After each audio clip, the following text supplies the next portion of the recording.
Chapter 382.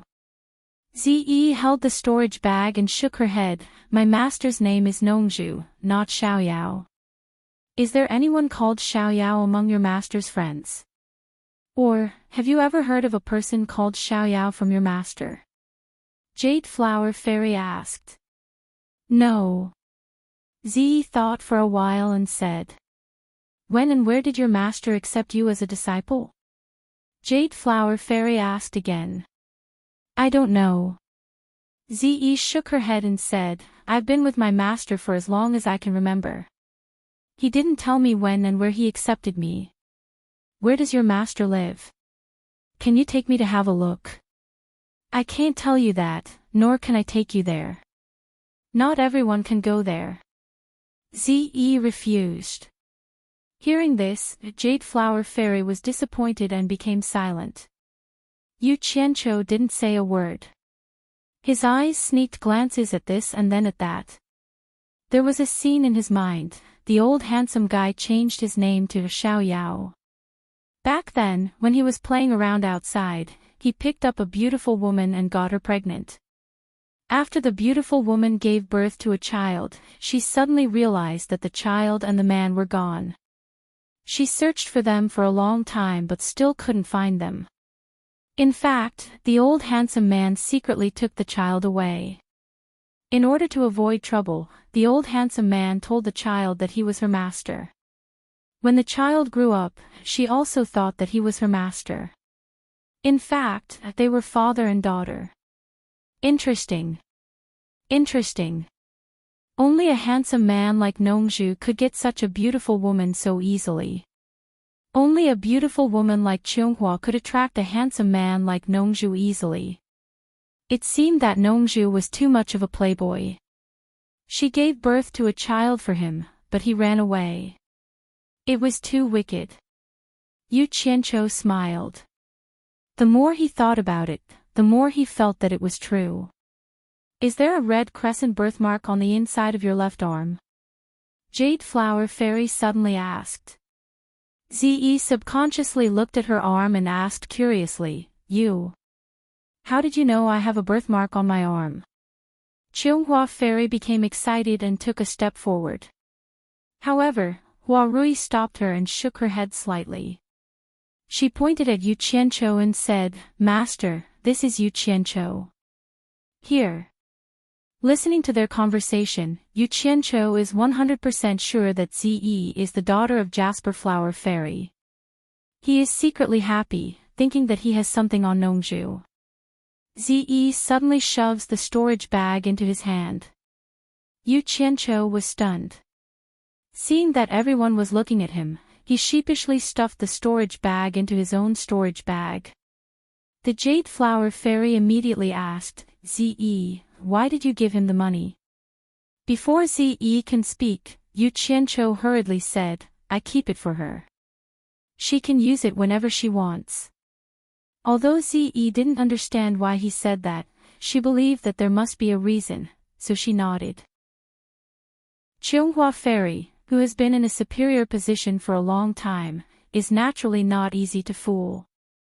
The sadness on her face turned into indifference in an instant. She stared at Yu Qianqiu and asked, Are you Yu Qianqiu, who betrayed the sect twice? Why is Ze with you? As a supreme master, she naturally hates people like this the most. And Yu Qianqiu also hates it when people talk about him like this. But for the sake of such a beautiful woman and Ze's mother, he didn't care about it. He thought for a while and sighed, Ze, you heard it. Why don't you go back? I don't have a good reputation. If you follow me, you will be implicated sooner or later.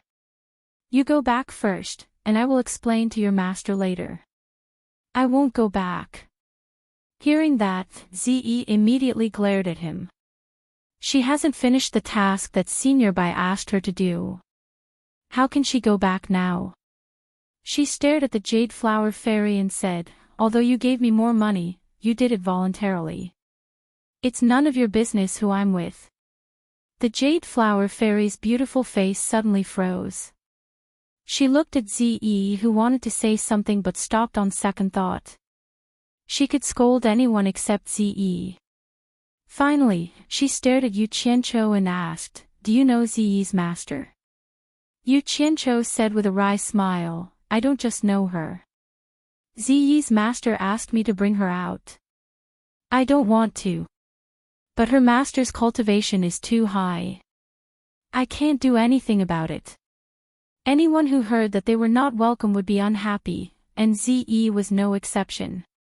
Her pretty face was almost frozen.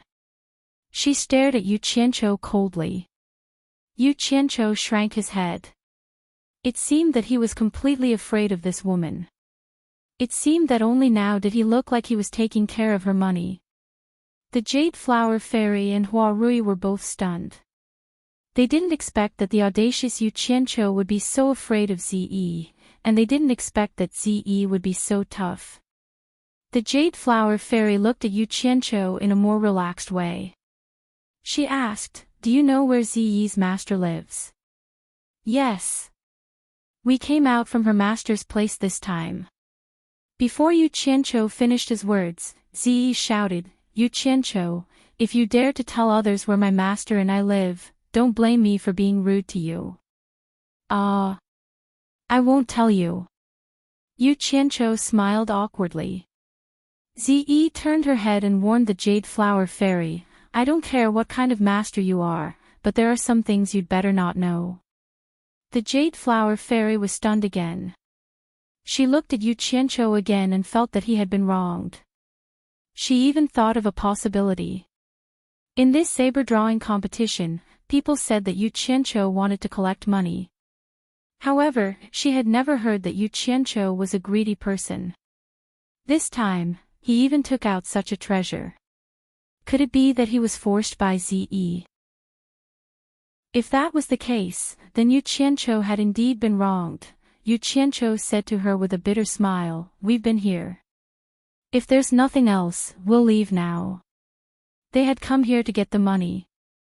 Now, not only did they get the money, but they also had an extra 30 million yuan. Moreover, they knew a secret. Why not leave? Wait. The Jade Flower Fairy's voice was much gentler.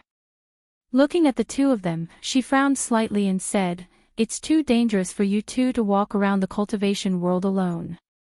Why don't you join the Cultivation World Alliance? At least most cultivators won't do anything to you under the current circumstances. Will the Cultivation Alliance accept us?" Yu Qianqiu asked. He kind of wanted to join. Even if he didn't put in any effort, at least they could share information. That way, it would be more convenient for him to do many things. The Jade Flower Fairy's eyes paused on the two of them. The Cultivation Alliance might not accept them. One had a bad reputation and violated the taboo of the cultivation world, and the other had an unknown background. After thinking for a while, she made up her mind and said, "I'll be your guarantor. The Cultivation Alliance should accept you. Why don't you stay here for the time being? I'll let you know when it's done." The Moon Clan wanted a man to stay overnight.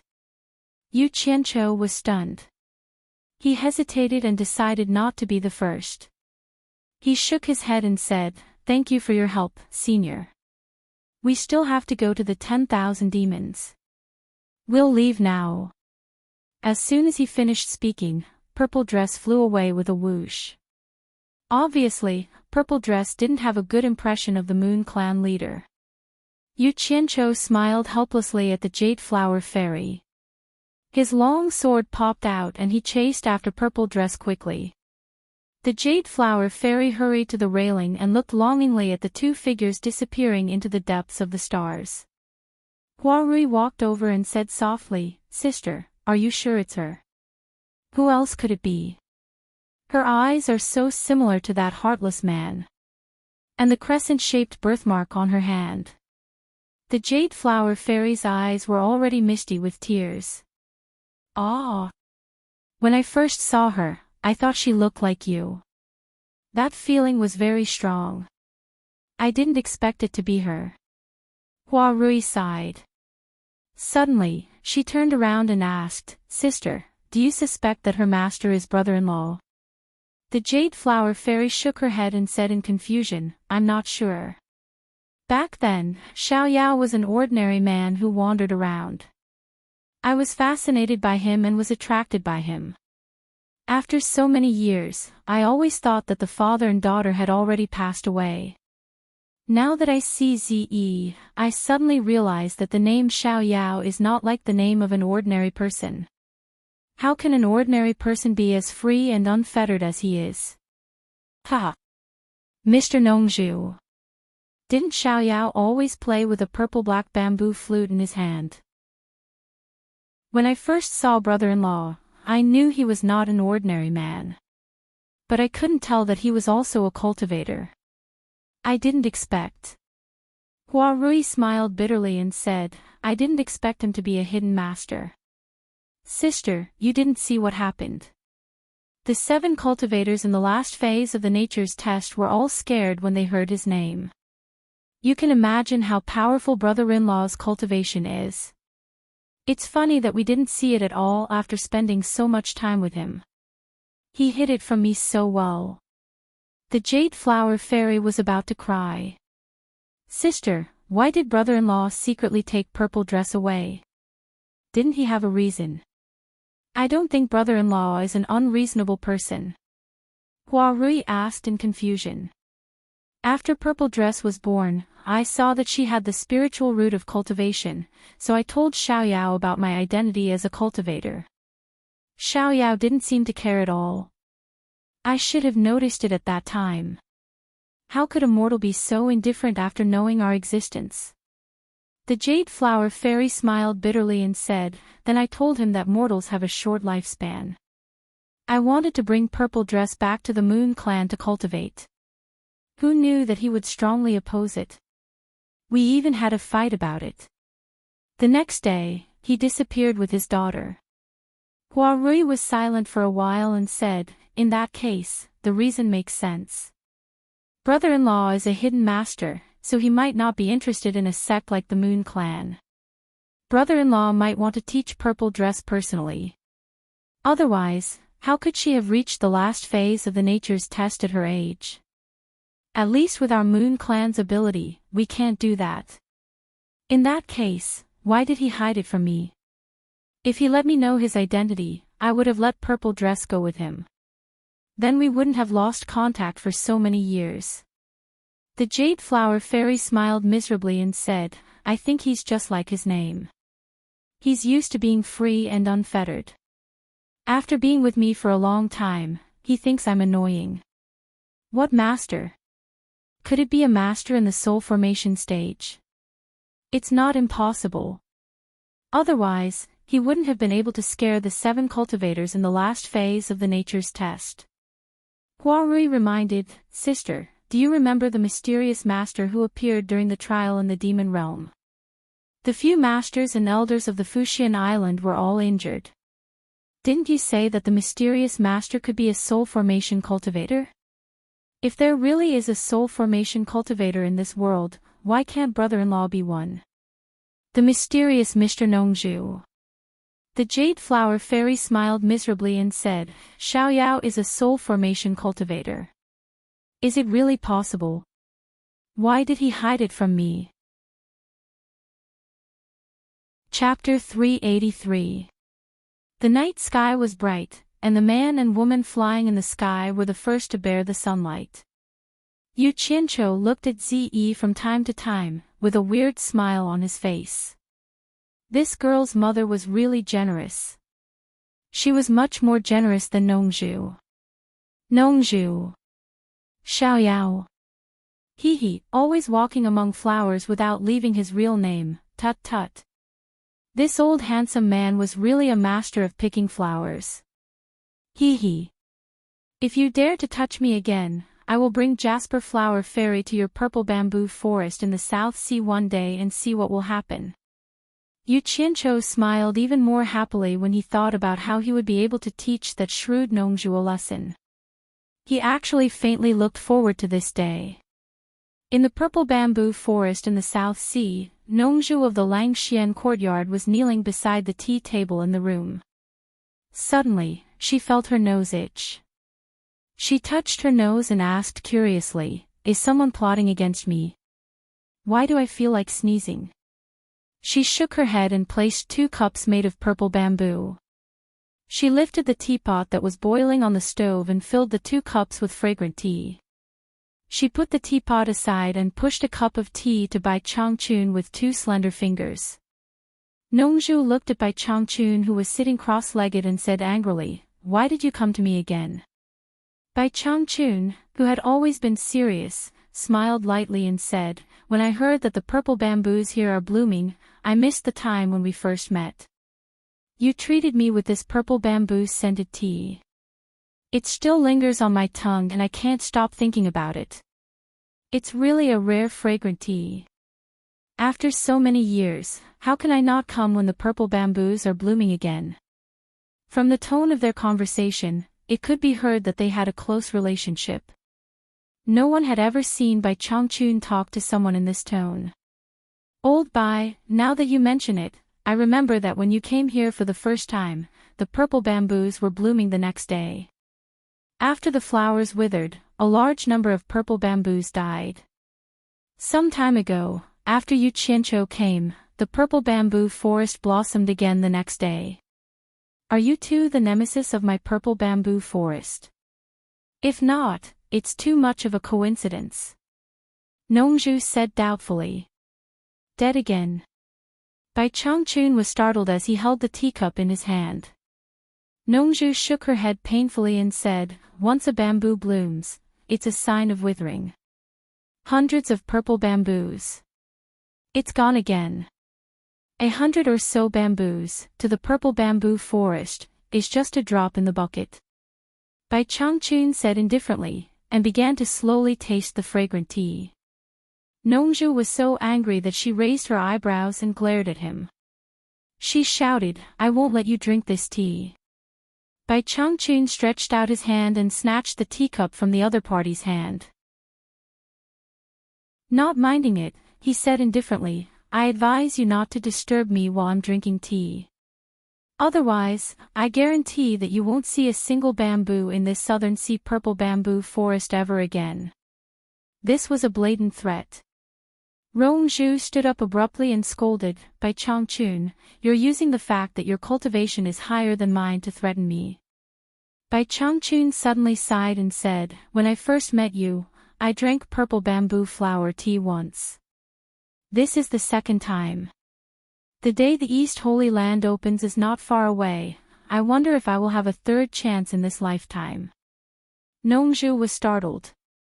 She looked at the teacup in her hand and said with a twitching expression, "You're using the soft approach when the hard approach doesn't work." Although she saw through his intention, she still sat down and put the teacup in front of Bai Changchun. She asked, "Do you really think that Yu Qianqiu, can solve the current situation? You'll know after you try." Bai Changchun picked up the teacup and drank. "Try? This is such a big thing, and you're just randomly sending a disciple to try."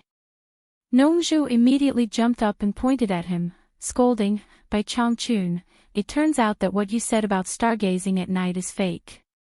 If you want to try, let your apprentice have a try. Why do you have to involve my daughter? What are you planning?" "No, I have to call Ziyi back." "What's the hurry?" Bai Changchun said indifferently, "Ziyi should go out and take a walk.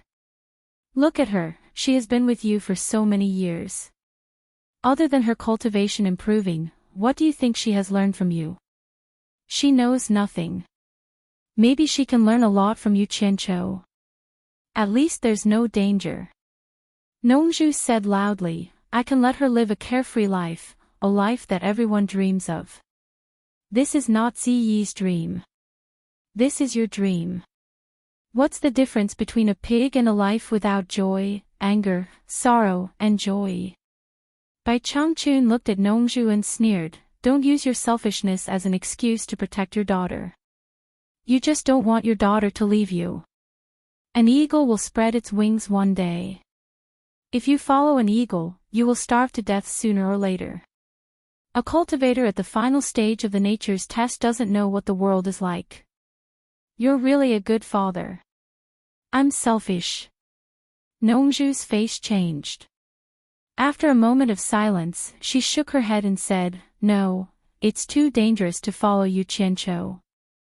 You don't know your disciple's character. He is born to cause trouble. He is called the scum of the cultivation world. I don't expect Ze to learn anything from him. Ze is not a little girl anymore. It's too late for you to teach her something now. Let her follow you, Qianqiu. Maybe the way of educating the scum of the cultivation world is more appropriate than that of a father like you." Bai Changchun took a sip of tea, stared at Nongju and shook his head. "Don't worry. Let Ze face it bravely. You often travel in the secular world. You should know that more hardships are not entirely a bad thing. At least I believe that you, Qianqiu, will have a way to protect your daughter when she is really in danger." "Old man Bai, be honest. Am I really as bad as you said?" Nongju asked with a pale face. "You're too good. You hurt Ze." Bai Changchun suddenly sighed. "When I left the Bai family, I was worried about what would happen to my family without my protection. Later, although there were many hardships, I didn't intervene.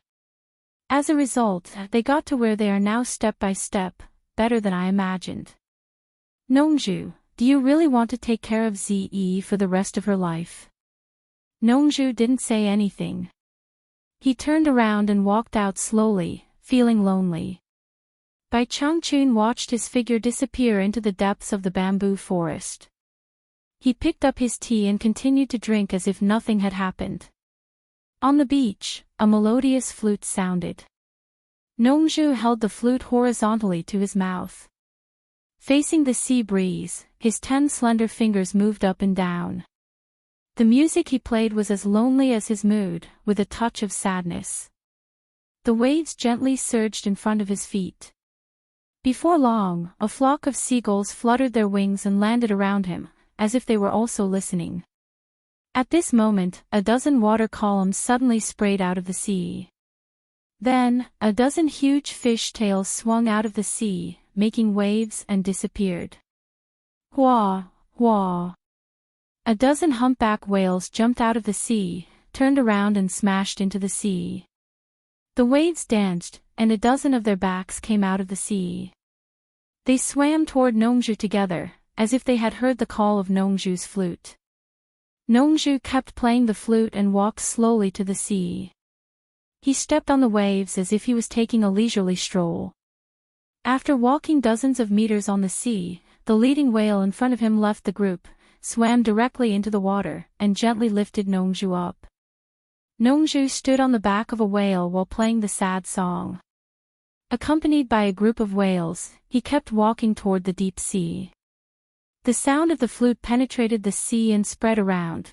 3 old men were flying fast in the sky. The leading one was the white-robed old man on the snow mountain. The other 2 must have high cultivation to be able to keep up with his flying speed. After a while, the island where the South Sea purple bamboo forest was located was in the sight of the 3. When they were approaching and about to land, they suddenly heard the melodious flute coming from the distant sea. They looked at each other, and the white-robed old man said, "It's Nongju's flute. Nongju is not on the island. Let's go." The 3 quickly flew over the purple bamboo forest.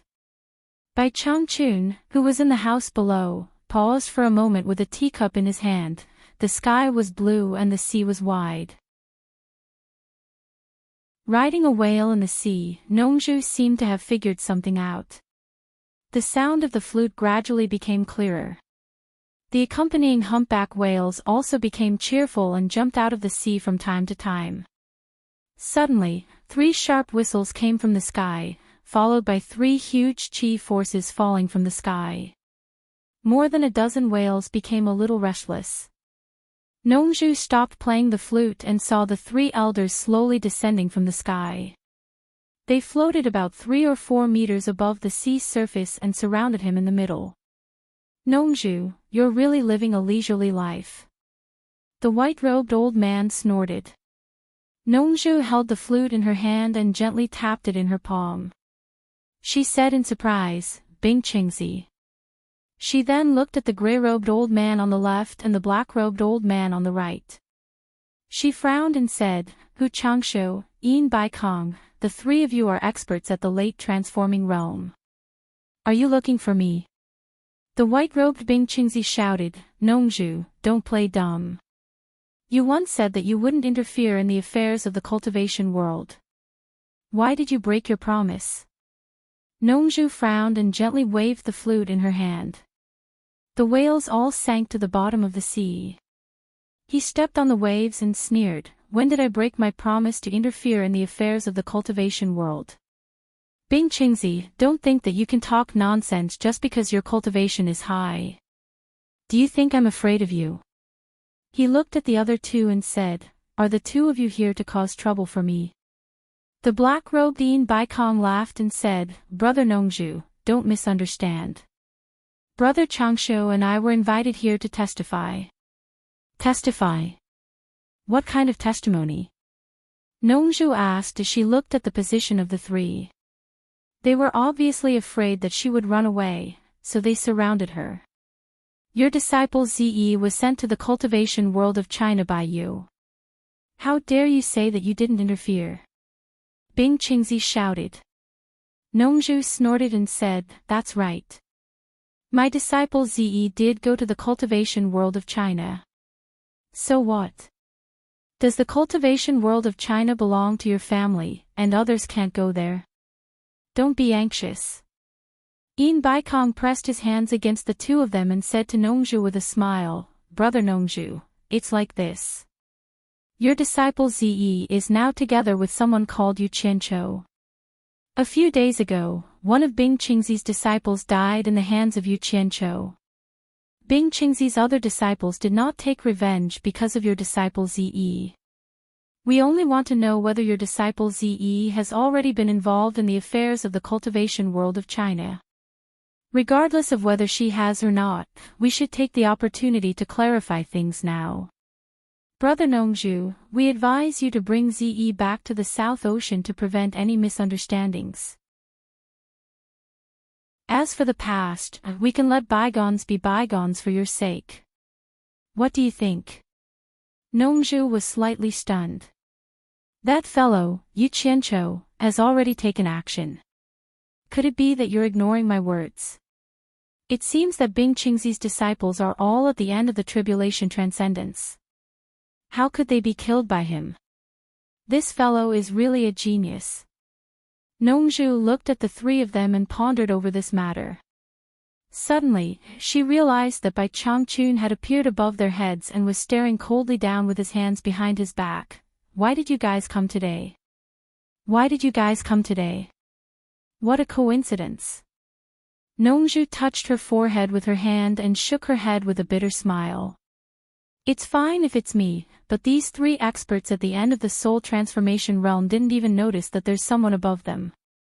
The title of the world's #1 expert is really not just for show.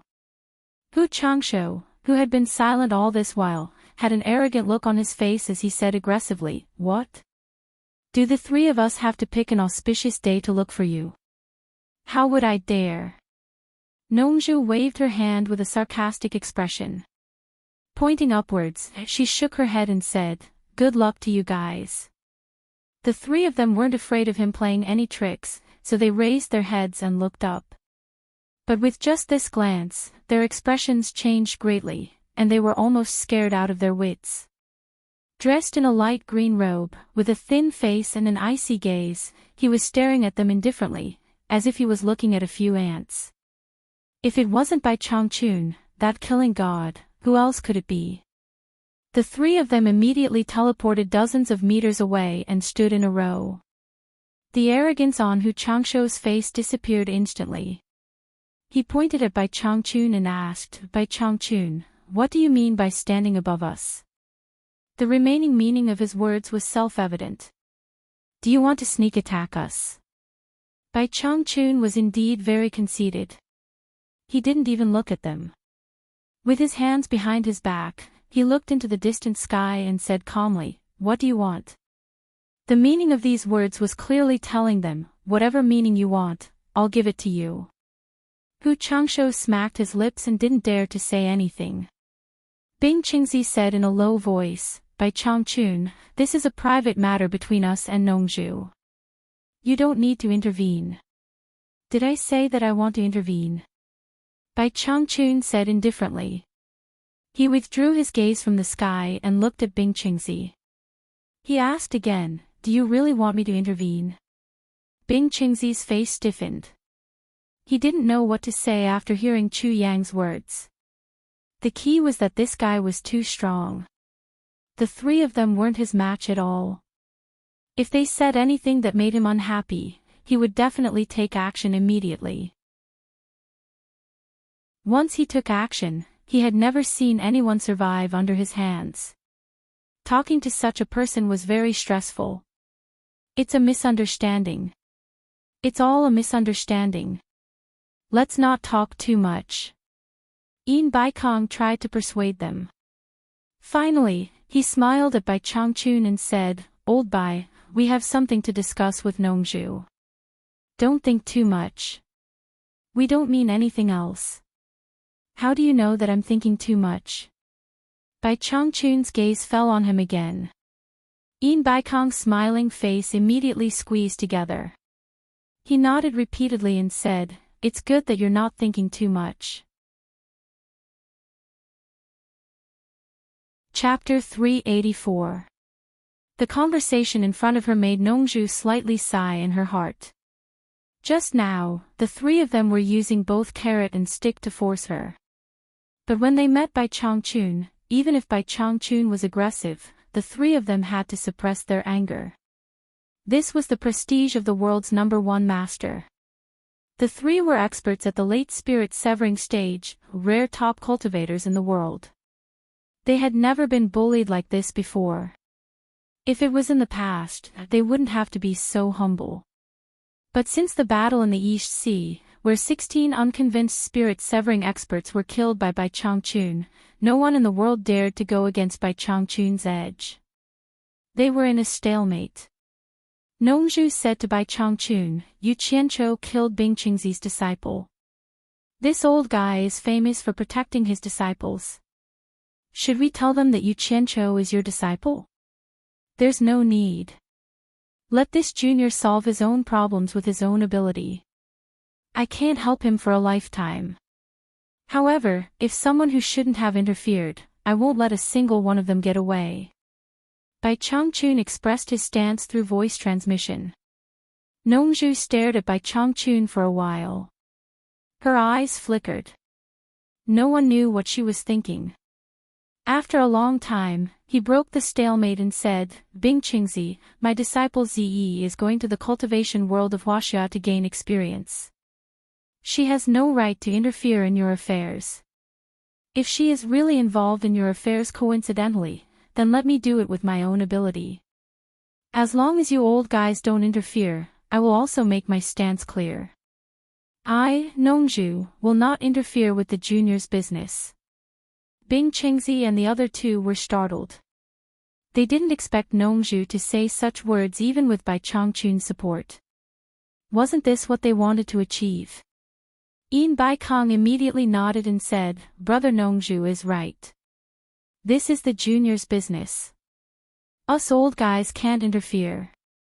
Let the juniors fight with their own abilities."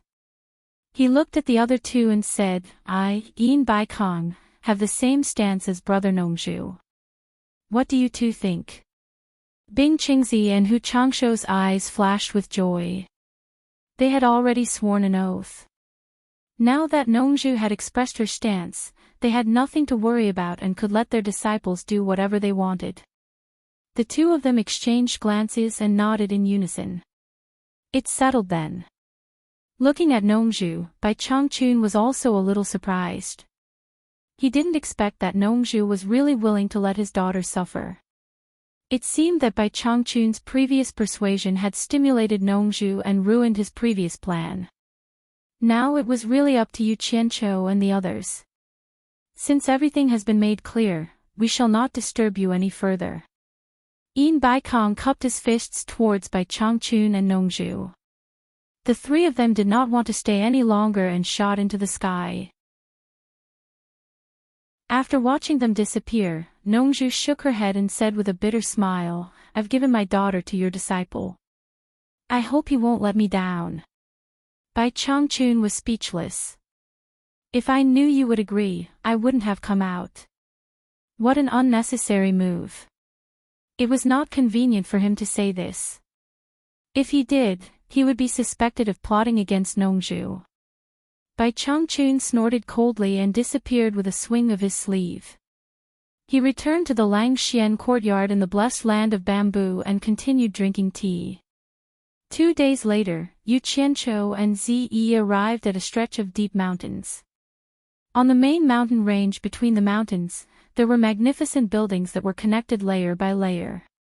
This was the 10,000 Demons, the #1 demonic sect. Before the two of them got close, they heard Qiu Wuyuan's laughter coming from afar. "Brother Yu, you're finally here." Obviously, they were discovered by the people of the 10,000 Demons as soon as they arrived at this area. 5 gray figures came together and stopped in front of the two of them. The one leading them was Qiu Wuyuan. The two of them also stopped flying. Yu Qianqiu bowed and said, "Greetings, senior." The other 4 had cold expressions. Yu Qianqiu had seen them before. They were the 4 generals of the demon clan who had been following Qiu Wuyuan for a long time. The 4 of them used to be the 4 servants of the previous sect leader. Not only were they high in cultivation, but they were also infamous. Because Qiu Wuyuan had been working outside for a long time, the previous sect leader sent the 4 of them to Qiu Wuyuan. It was probably more to protect his own disciple. "I just received news from the Cultivation Alliance. They said that Qianghua Fairy of the Moon Clan has already vouched for the two of you. Now you are also members of the Cultivation Alliance." Qiu Wuyuan laughed. Yu Qianqiu and Ziyi looked at each other. They didn't expect Qianghua Fairy to be so efficient. Qiu Wuyuan raised his hand and said, "Please." The few of them flew directly to the Grand Palace at the top of the mountain range. The entire palace had the aura of sky-bearing and was indeed magnificent. As soon as they landed in front of the palace, a group of people walked out of the palace. All of them looked serious and flew away, leaving only 3 old men standing in front of the palace. Qiu Wuyuan, who was originally happy, was slightly stunned. He quickly walked to a gloomy old man with white hair tied up by a black crown in the middle and asked, "Palace Master, did something happen?" So this was the famous Palace Master of the 10,000 Demons, Buyun Shao. When Yu Qianqiu heard this, he sized him up carefully. Buyun Shao nodded with a serious expression and said, "Wuyuan, I just received news that eldest brother Yan Bugui brought a group of people to the 100 Flowers Valley. They are now in a confrontation with the Cultivation Alliance. Something might happen at any time. Go with the 4 generals of the demon clan. It's best if you can persuade eldest brother not to do anything for Master's sake. I'll go see Master now." "Ah. Eldest brother, he." Sigh. Qiu Wuyuan stomped his feet and sighed. When he turned around and saw Yu Qianqiu and Ziyi, he realized that he almost forgot about them. He immediately turned around and said, "Palace Master, these 2 are Yu Qianqiu and Miss Ziyi." "You see," Buyun Shao glanced at the 2 and his gloomy face immediately changed into a smile.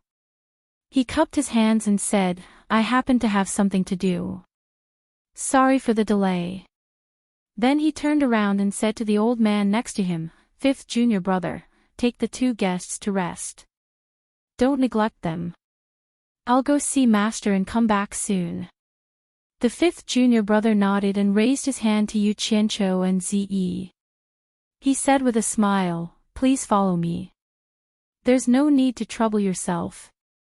Yu Qianqiu bowed to Buyun Shao and said, Palace Master Bu, ZE, and I have just joined the Cultivation Alliance. Since the Cultivation Alliance is in trouble, we should do our best to help.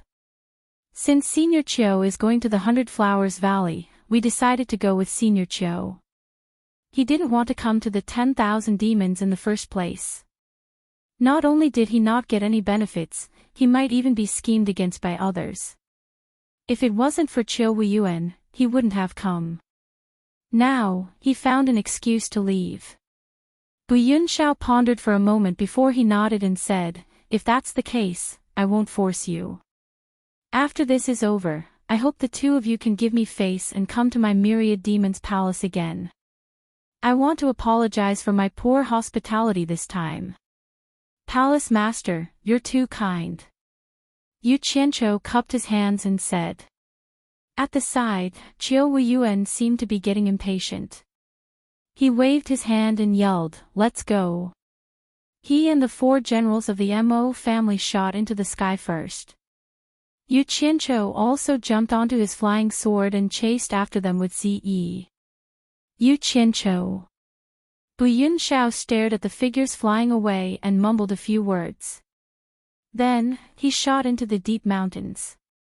A few figures flew across the sky. Chio Wuyuan and the other 4 gradually pulled away from Yu Qianqiu and Ze. From this, one could see the difference in cultivation between Yu Qianqiu and them. Of course, it wasn't that Ze couldn't fly faster. It was because she had been accompanying Yu Qianqiu the whole time. "Brother Yu, it's an emergency. I'll be going first." Chio Wuyuan's voice came from the sky. Then, the 5 in front sped up again. They immediately left the 2 behind further and further behind. "Damn it. If you want to leave, then leave. Why are you shouting so loudly? Are you trying to bully me because I can't fly fast?" Yu Qianqiu turned his head and looked at Ze. Luckily, Ze didn't care whether she was fast or slow. He slightly regretted that he didn't bring the whole flying instrument. Although it couldn't catch up to the speed of a tribulation passing cultivator, it was at least faster than him. Moreover, with Ze controlling it, he could rest in peace. He had been flying around in the sky for the past few days and didn't really land. However, he immediately dismissed the idea. It seemed that Ze didn't know the way.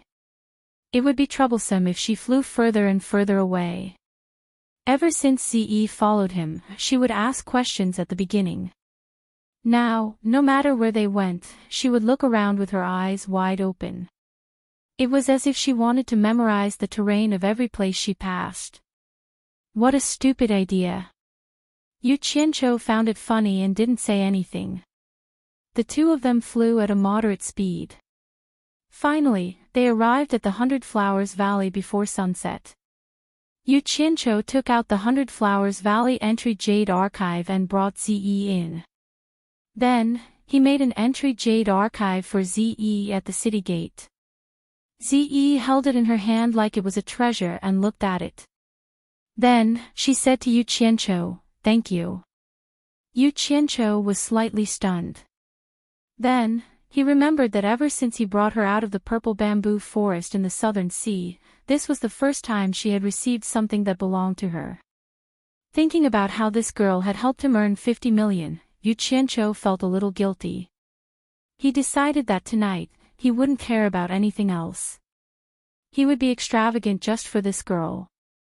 He couldn't let the horse run away without feeding it grass, could he? As soon as they arrived at the 100 Flowers Valley, many people immediately recognized Yu Qianqiu. Yu Qianqiu didn't care. He brought Ze straight to the best restaurant in the area, the 100 Flowers House. After entering, he knocked on the counter and said, "Give me the best private room with a view to the night view of the 100 Flowers Valley. Give me the best dishes and wine." The innkeeper was obviously a newcomer. He didn't know who Yu Qianqiu was. After looking at the ordinary clothes Yu Qianqiu was wearing, he smiled and said, "The best private room we have here, plus the best dishes and wine, will cost at least 1,000 high-grade spirit stones." Are you sure you want it? 1,000 high-grade spirit stones. Ziyi's eyes widened. She quickly tugged at Yu Qianqiu and said, that much? Let's find a cheaper room. Yu Qianqiu wasn't afraid of people being mean to him. He could be even meaner than them. However, he couldn't stand people being nice to him. After hearing Ziyi's words, Yu Qianqiu immediately turned around and slammed his palm on the counter. With a bang sound, he directly collapsed the counter. He shouted in a deep voice, "Are you afraid that I can't afford it?" Ziyi was stunned. She didn't know why he was so angry. The innkeeper saw that the counter had been destroyed. Wasn't this causing trouble? His face immediately darkened. He said sternly, "What are you trying to do?" Someone actually dared to cause trouble at the 100 Flowers house in the 100 Flowers Valley. There were many people inside and outside the store who came to watch the show. Chapter 385. Isn't that Yu Qianqiu? So it's that madman. No wonder. Hearing that, Yu Qianqiu, who was already in a bad mood, immediately took out a big black machete from his storage bag. Wherever the blade pointed, everyone retreated. Who's tired of living? Why don't you say a few words for me? I'll make sure you're satisfied. Yu Qianqiu said expressionlessly with the machete in hand. No one said anything. Sure enough, the bigger the machete, the more intimidating it was. There was an old man in the store who recognized Yu Qianqiu. He quickly whispered a few words into the manager's ear. However, it seemed like the manager had already heard everyone's words, especially that rather unique machete, which was unique in the cultivation world. It was hard not to know who the person in front of him was. Yu Qianqiu turned the machete around and pointed it at the manager. The manager's expression changed. He immediately smiled and said, "So it's Mr. Yu. It's a misunderstanding, a misunderstanding. If you have any orders, just tell me. As long as I can do it, I'll do my best." The manager had no choice but to admit defeat. This guy was famous for being a madman in the cultivation world. Was there anyone he didn't dare to hit? No. Was there anyone he didn't dare to kill? No. Even the dignified sect master Ong Kwangsung was killed by him, but he was still alive and kicking here. So what if he broke a counter? What was the point of a small manager's face?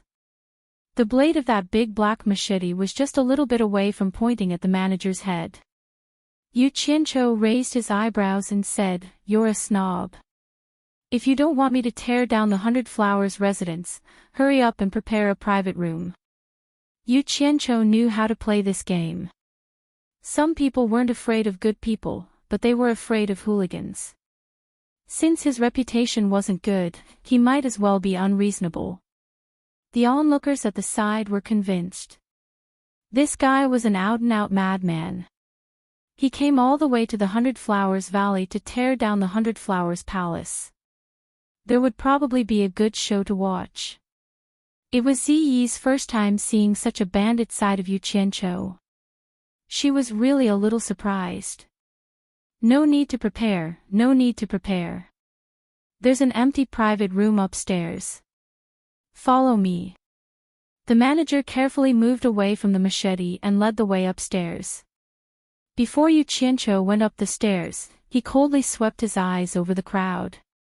They all acted as if they didn't care about him and dispersed. But after they left, they gathered at a place not far from the 100 Flowers house and waited, ready to watch the show. Sure enough, as soon as Yu Qianqiu went upstairs, an attendant immediately ran out of the store and flew towards the Flower Palace. Everyone's eyes lit up, and they continued to wait.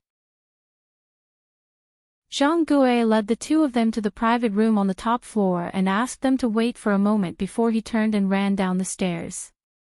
The manager here elegant and elegance 8AA there's AAA there. TAAA restaurant. AAAA, you. Ze asked curiously, is this really a restaurant? What an idiotic question. Yu Qianqiu rolled his eyes. He walked to the window and pushed it open. A cool breeze blew in. It was mixed with the fragrance of the 100 Flowers Valley's flowers. Ze also came after smelling the fragrance. The two of them stood at the window. The sun had just set. A patch of burning clouds dyed the sky red. The mountains were hazy under the twilight. Tired birds flew across the sky and returned to the forest. Downstairs was the market of the 100 Flowers Valley. Although it was already night, it was still bustling with activity. The commoners in the cultivation world lit up their fluorescent stones. They didn't want to give up the chance to earn spirit stones at night. All of this was new to Ze, who stayed in the South Sea purple bamboo forest for a long time. She couldn't get enough of it. She pointed at those people and asked, what are they doing? They're making money like us, of course, Yu Qianqiu replied. Can we make money like that? Ze asked doubtfully. Then she nodded and said, then let's not leave here. We'll make money here first. It's a waste of time to run around all day. We don't know when we'll be able to complete Senior Bai's trust. Yu Qianqiu turned to look at her. It was the first time he found this one-track-minded girl so cute. He smiled and said, they want to live a peaceful life. So they're making a small amount of money. But we're making a lot of money. If you follow me, you won't have to make these small amounts of money. Baihua Fairy and her daughter Yan Zixia of Baihua Palace were worried about Yan Bugui and his men. Although they were stopped by the people from the Cultivation Alliance, and Qiu Wuyuan and the others who came in time to persuade them to leave, Yan Bugui kept saying that he would come every day until the mother and daughter agreed to meet him. The mother and daughter were really tired. But before the first wave subsided, another wave arose. A disciple of Baihua Palace quickly came and reported, Palace Master, someone from Baihua Palace reported that Yu Qianqiu just caused trouble at Baihua Palace. He even broke the counter. How should we deal with him? Yu Qianqiu. Baihua Fairy was a little surprised and asked, the one who held the blade drawing ceremony, Yu Qianqiu. The disciple bowed and said, it should be him. Someone reported that he even took out that blade to scare everyone. He's very shameless, so it can't be anyone else but him. The mother and daughter exchanged glances. Just a few days ago, they received a message from Ma Jiugu, saying that if they ever run into any trouble in the future, they can look for Yu Qianqiu. Yu Qianqiu wouldn't shirk their responsibility and would have a way to solve it for them. The mother and daughter were still confused by this. Although Yu Qianqiu was quite famous in the cultivation world, what problem could he possibly help them solve? But Ma Jiugu wasn't one to speak carelessly. Now, before they even looked for him to solve their problem, he's already causing trouble. I'll go take a look, Yan Zixia said. As she was about to leave, her mother called out, Zixia, it's best if you don't go out. If you run into your father, you'll be in trouble again. Baihua Fairy waved her hand at the disciple and said, leave. Don't look into Yu Qianqiu's matter, all of his expenses at Baihua Palace will be free. The disciple was a bit surprised, but still followed her words and left. Yan Zixia's eyes flickered as she looked outside the palace, not knowing what she was thinking. After enjoying the scenery for a while, Yu Qianqiu still didn't see any food being served. Just as he was feeling strange, he suddenly noticed that many people downstairs were looking at them as if they were watching a show. Yu Qianqiu's expression suddenly changed. This shopkeeper was clearly stalling for time. He might have gone to Baihua Palace to look for reinforcements. He slammed his palm on the windowsill and said in a low voice, "Do you really think I don't dare to burn down Baihua Palace?" Ze, who was admiring the scenery outside, was surprised, not knowing why he suddenly got angry. At this time, the shopkeeper's voice came from outside, "Mister, don't worry, the food is here." As soon as the shopkeeper came in, a few waiters came in with trays of food and wine, quickly arranging them on the table. Yu Qianqiu stared at him and asked, "Why are you so late? Do you want to do something?" "Mister, you misunderstand." The shopkeeper bowed with a smile. "We just received an order from the palace lord. The palace lord said to treat you well, and all the expenses of Baihua Palace will be waived. You see, since the palace lord has already given the order, we naturally don't dare to delay, so the preparation time is a bit long." For this shopkeeper to be sent to be the shopkeeper of Baihua Palace, he wasn't completely useless, he was quite good with words. When Yu Qianqiu heard about the palace lord of Baihua Palace, he immediately remembered Ma Jiugu's request. It would be a bit too much if he continued to make trouble. Seeing that the food and wine were already served, he waved his hand. "All of you can leave. Thank the palace lord for her kindness, I will thank her in person if there's a chance." "Okay, enjoy." The shopkeeper nodded and bowed, then led the waiters away. Yu Qianqiu walked around the table full of food and wine, and found that the dishes were exquisite. As expected, he waved his hand at Ziyi, who was looking at him. "Eat." He took the lead to sit down, and opened his mouth to eat. It would be a waste not to eat something that didn't cost money. "Shopkeeper just said that it's free, does it cost money?" Ziyi sat down and asked. With food in his mouth, Yu Qianqiu nodded repeatedly. "It's free, eat as much as you want, otherwise, it will be a waste." Hearing that it really didn't cost money, Ziyi's eyes lit up, and she immediately didn't stand on ceremony. This was what she learned from Yu Qianqiu. Don't be polite when you shouldn't be, otherwise, you would be letting yourself down. After eating and drinking to his heart's content, Yu Qianqiu burped, and when he saw Ziyi stop, he was stunned. Only now did he remember something. It seemed that every time he ate, as long as he was still eating, this girl would also not stop, but as soon as he stopped, she would immediately stop eating. It seemed like this girl's appetite wasn't small. She could even keep up with his trip. Yu Qianqiu was happy. He originally wanted to be extravagant for this girl, but he didn't expect that the food and wine would be free, then he would make up for it in other ways. He stood up and smiled. "Let's go, I'll bring you out for a walk." Ziyi nodded repeatedly, and stood up as well. She loved to walk around, but it was a pity that during this period of time, she had been flying non-stop in the sky. When the two of them went downstairs, they realized that the broken counter had been replaced with a new one. It was indeed fast. Yu Qianqiu walked over and knocked on the counter and said, "Shopkeeper, reserve 2 good rooms for me. I might have to stay here for a period of time." All right. The shopkeeper hurriedly agreed. This guy couldn't be provoked. Even the higher-ups didn't pursue the matter. What else could he say? After the two of them walked out of the 100-flower pavilion, the shopkeepers of the 4 noble clans, who had been waiting outside for a long time, immediately came over to greet them.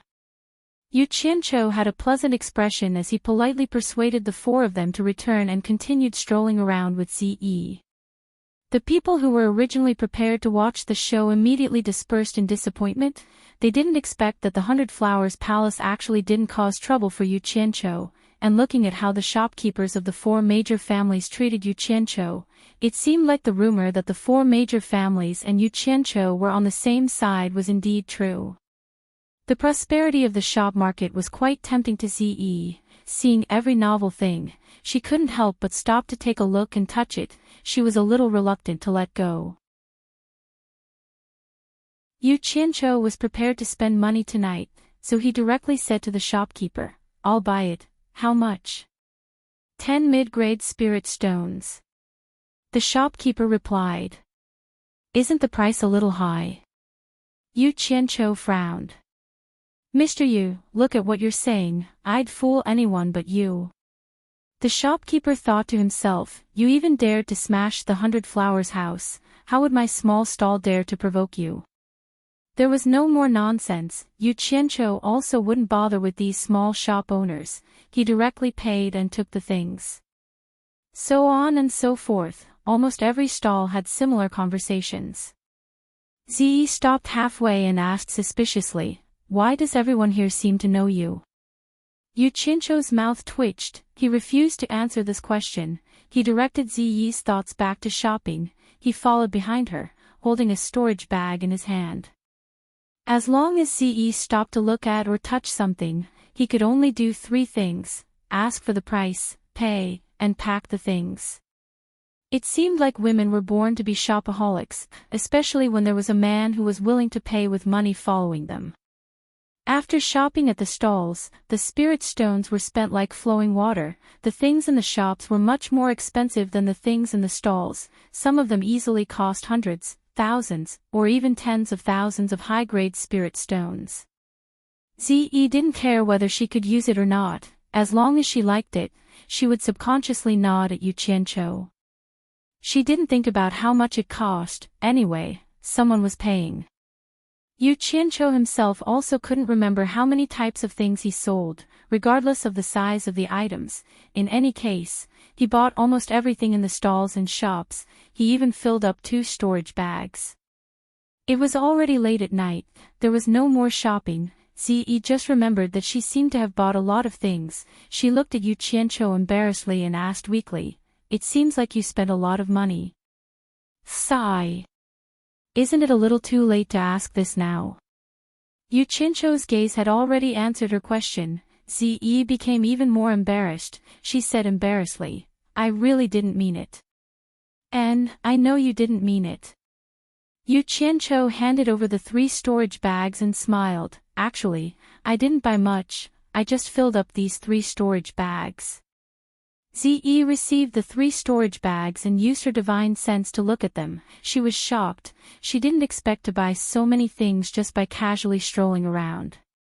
Carrying the 3 storage bags, she didn't know what to do. She once again weakly asked, "How much did you spend in total?" "It's okay. Consider these things as a gift from me. You can earn more money after you spend it, as long as you are happy." Yu Qianqiu smiled. Seeing that Yu Qianqiu didn't have any intention of blaming her, Ziyi hugged the storage bags and nodded vigorously. I will definitely help you earn money." She happily put away the 3 storage bags. Today could be said to be a happy day. These words made Yu Qianqiu happy. He liked to hear this the most. He felt that the money spent today was worth it.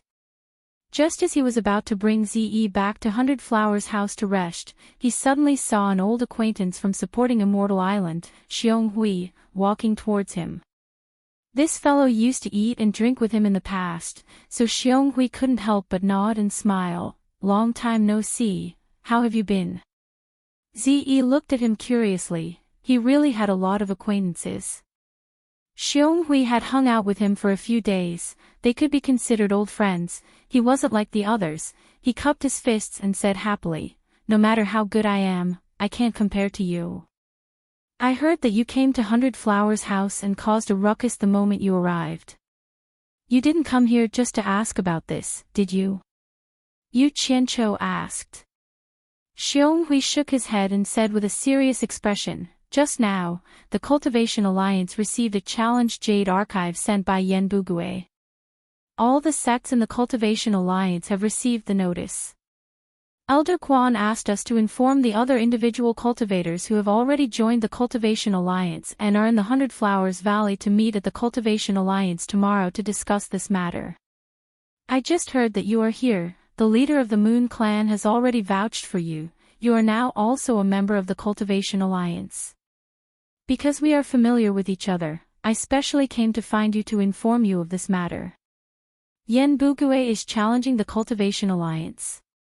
Yu Qianqiu frowned and asked again to confirm, "Are you going to meet at the Cultivation Alliance tomorrow?" "Yes." "You." "Brother Yu, I won't say any more. I still have to inform the others. We can talk about this later." Xionghui cupped his fists and left. "What does challenging the Cultivation Alliance have to do with me?" Yu Qianqiu muttered softly, turned his head and said to Ziyi, "Go back and rest." After that, he led Ziyi, who was like an obedient child, back to 100 Flowers house. Chapter 386. The next day, the sun had already risen high in the sky, but Yu Qianqiu was still sleeping soundly on the bed. He had been flying non-stop for the past few days, and he was indeed a little tired. Normal cultivators would probably meditate to recover, but he preferred the most primitive way of resting, sleeping. Lying on the bed with his legs spread out was also a kind of happiness. Dong, dong, dong. In his dream, he was still in his previous life, and he was discussing physiological problems with a few blonde and blue-eyed ladies. Unfortunately, he was awakened by a series of knocks on the door. He got up and looked around, and he couldn't help but sigh slightly. As expected, he was dreaming. The era of 4 wheels was gone forever. Dong, dong, dong. The knocks on the door continued, and Yu Qianqiu immediately shouted, "Who is it? Who is it? Why are you knocking on the door so early in the morning? Don't you know that you're sleeping?" He got off the bed unhappily and got up to retract all the black fiend traps that he had set up around him into his body. He had no choice but to do this.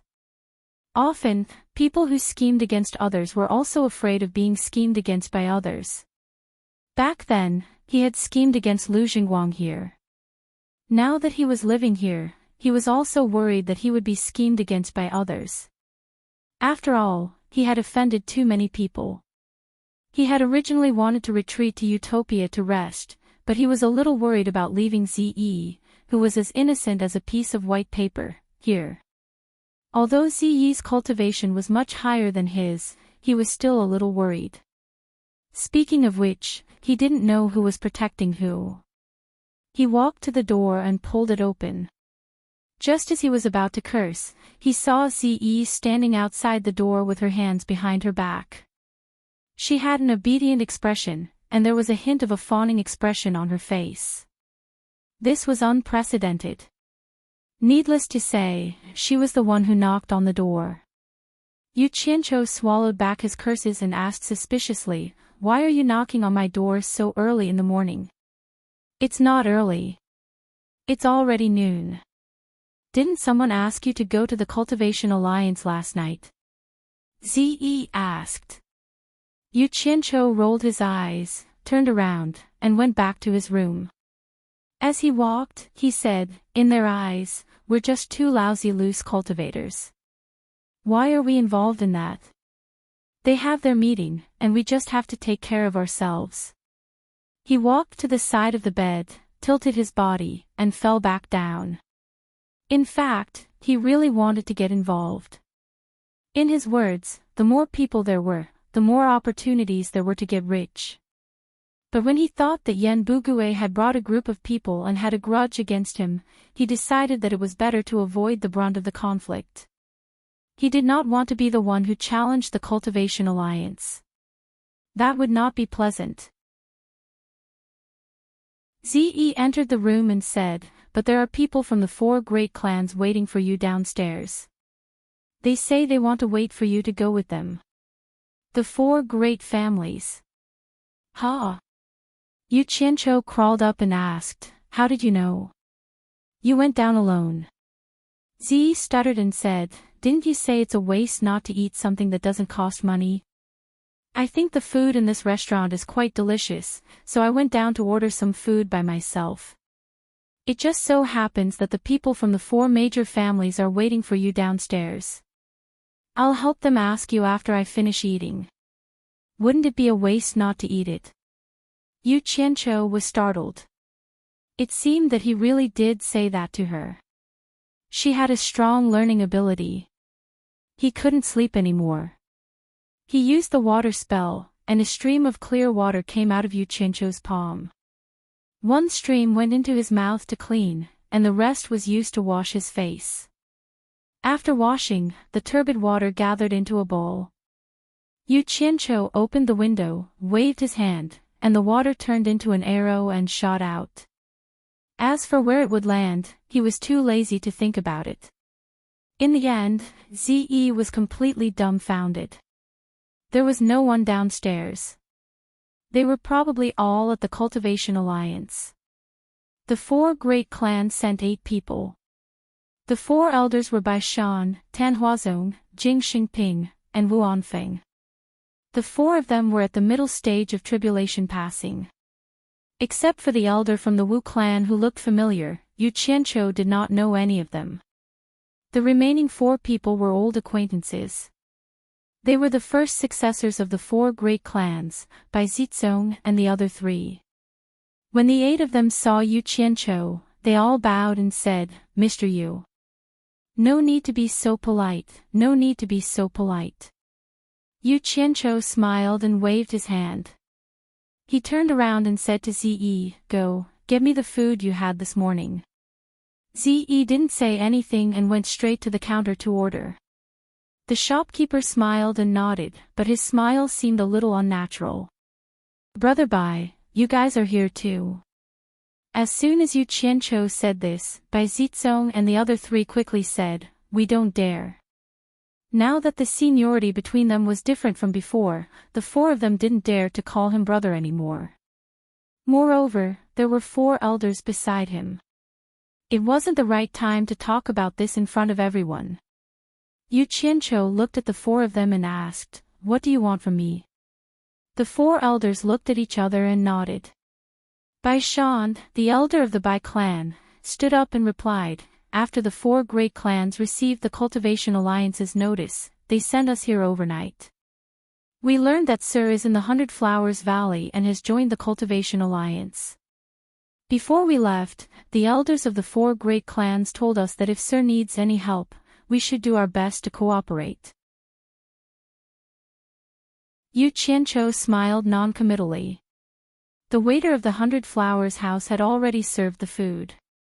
He asked casually, "Do you want to eat together?" Seeing that they shook their heads, he didn't hold back and buried his head in the food. He didn't say anything, and no one knew what he was thinking. The 8 of them were a little speechless. They heard about him smashing the 100 Flowers house as soon as they arrived, and they still ate and lived here. They didn't hear about the people of the 100 Flowers palace doing anything to him.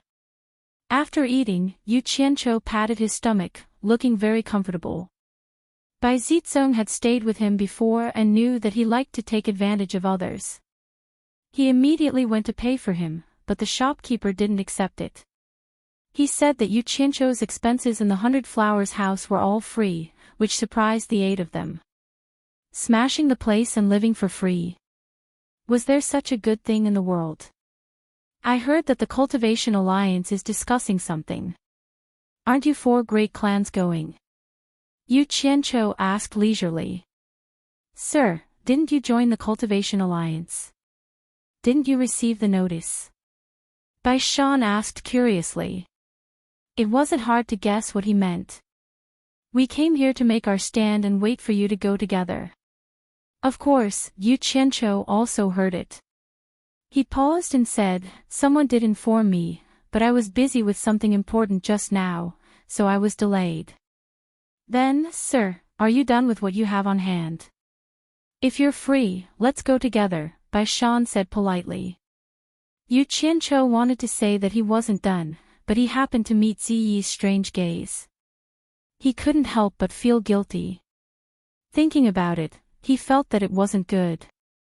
If he kept hiding here, he had to go out and get some information. How could he get rich hiding in his room? Moreover, a whole morning had passed. The Cultivation Alliance's discussion was probably almost done. It was the right time to show his face and ask for information.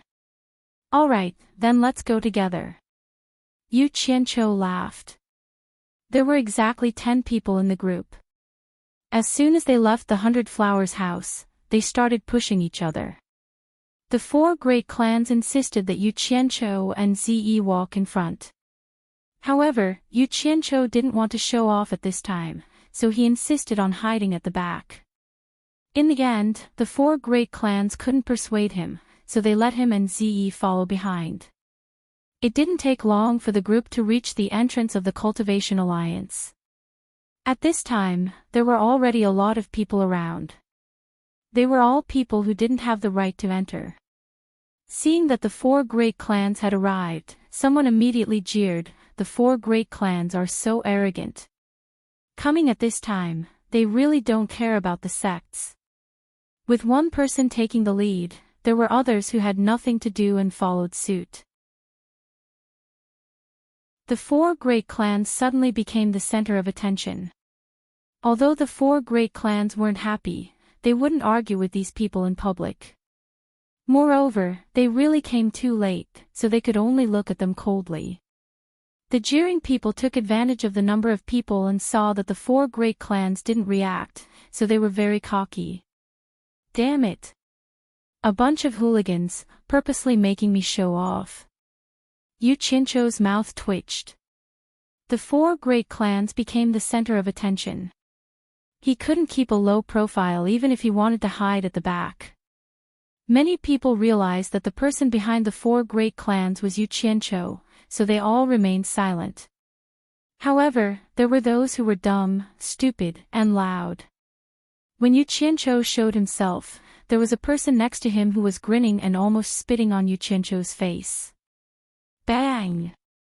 A fist smashed heavily on that person's face, and blood and broken teeth flew out. Crack! A foot kicked from the side of that person's calf. The sound of the leg bone breaking was so crisp, and the whole leg was directly broken. Ah! That person fell to the ground and let out a scream. B*TCH. Yu Qianqiu finally couldn't help but make a move and scolded. After some people next to that person saw who it was, they all subconsciously took a step back, just enough time for that person to hug his leg and lie on the ground, howling and rolling. At this time, the surrounding people realized that the person who had just punched and kicked was Yu Qianqiu, and suddenly quieted down. The people from the 4 great clans looked back and were shocked. They didn't expect that Yu Qianqiu would actually make a move at the entrance of the Cultivation Alliance. However, the effect of this punch and kick was quite good, and the annoying noise was finally gone. The crowd in front immediately made way for them. Yu Qianqiu acted like nothing had happened, and followed behind the 4 great clans. After proving his identity at the entrance of the Cultivation Alliance, they walked in together. On the flat ground of the Cultivation Alliance, hundreds of people sat cross-legged in a few circles. In the middle were the representatives of the top 10 sects of the righteous and demonic sections. At this time, they were all looking outside. Everyone first heard many people talking about the 4 great clans, and then heard the screams outside. They didn't know what was going on. All the sects were suspicious. Could it be that the people from the 4 great clans made a move at the entrance of the Cultivation Alliance? At this time, the people from the 4 great clans walked in, and all the sects became more and more suspicious. "What the hell are you screaming for? 2 of you go and see what exactly is going on." Qiu Weiyuan didn't know what was going on, and he shouted with a bad expression. 2 of the 10,000 demons immediately dashed out. There were many praying mats outside the venue, and the 10 of them each took one and sat at the outermost area. Although Yu Qianqiu wanted to be as low-key as possible, Ziyi's purple clothes were too eye-catching. Once everyone saw Ziyi, their eyes immediately searched for him. Qiu Weiyuan looked outside, and then looked at Yu Qianqiu with a face full of suspicion. At this time, 2 disciples of the 10,000 demons came back and reported to him, "Elder Qiu, a disciple of the 6-path demon sect was beaten outside, but no one saw clearly who did it." The person who was beaten didn't see clearly either. The 2 of them were very depressed. The person who was beaten said that he was ambushed, and he didn't see clearly, but the others all stuttered and said that they didn't see clearly. Yu Qianqiu was even more stunned. There was such a good thing. A figure in the crowd jumped into the air and flipped out of the courtyard. After a while, that person came back in a flash and stood at the periphery, staring angrily at the people from the 4 great clans. He shouted, "Who dares to hurt my disciple?" Quickly come out and admit your guilt.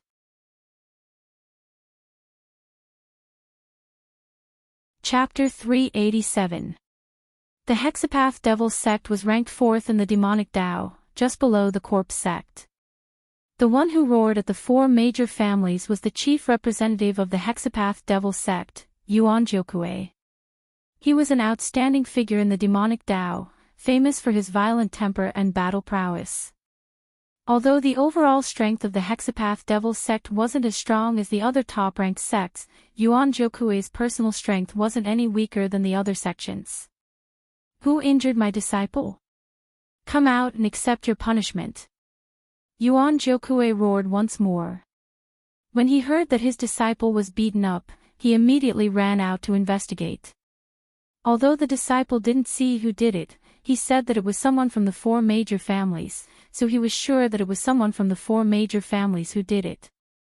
How could they accept that their disciple was beaten up when all the sects were gathered here? Furthermore, the Hexapath Devil Sect had no reason to be afraid of the 4 major families, so they naturally had to get back their face. The expressions of the people from the 4 great clans changed. This was clearly against the 4 great clans. As a direct descendant of Bai Changchun, Bai Shan naturally could not let Yu Qianqiu come out to accept his punishment. Just as he was about to stand up and fight back, he was stopped by Yu Qianqiu, who was behind him. Yu Qianqiu slowly stood up. He was still happy when he heard that no one saw who did it, so he wanted to maintain his silence. However, the other party had already pointed at the noses of the 4 major families. If it was any other sect, he would definitely continue to pretend that he didn't know anything. However, the 4 major families were related to him, and they would be of great help to him in the future. He didn't want to disappoint them. I was the one who did it. Yu Qianqiu admitted it. Everyone had expected this. They were all puzzled. The 4 major families had always been neutral, and they never had any conflicts with any sections. So why would they attack someone at this moment? It was Yu Qianqiu, that madman. That made sense. It's you. Yuan Jiukue was slightly startled. Then, anger rose in his heart.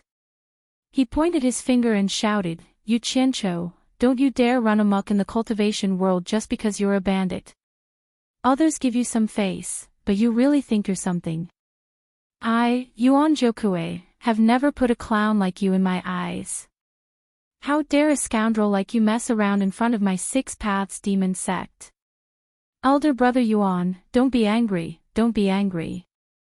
Qiu Weiyuan flashed over, pulled Yuan Jiukue, and comforted him. Qiu Weiyuan, get out of my way. Yuan Jiukue swung his arm, turned around, pointed at Qiu Weiyuan's nose, and scolded, I've always heard that you and this scoundrel are brothers. It's because of people like you that this scoundrel can run amok in the cultivation world. Don't call me elder brother in the future, or it will dirty my ears. Scram! Yuan Jiukue's words could be said to have hit the hearts of the people present.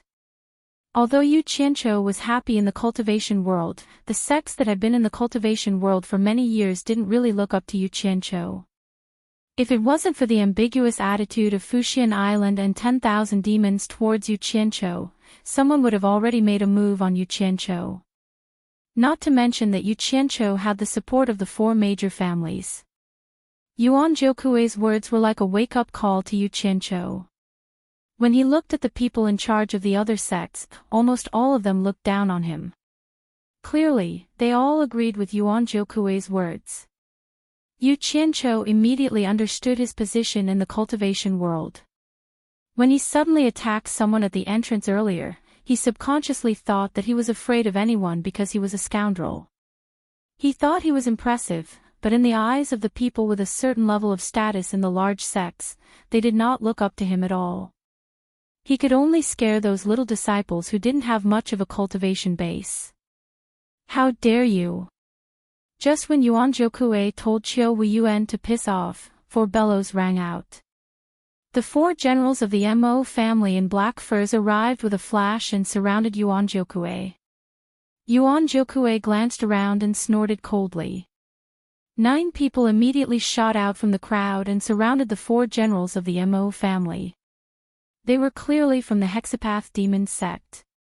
When I was dominating the world, the 4 of you were still slaves to Yen Wuchen, yet you dare to yell at me now. Are you trying to rebel?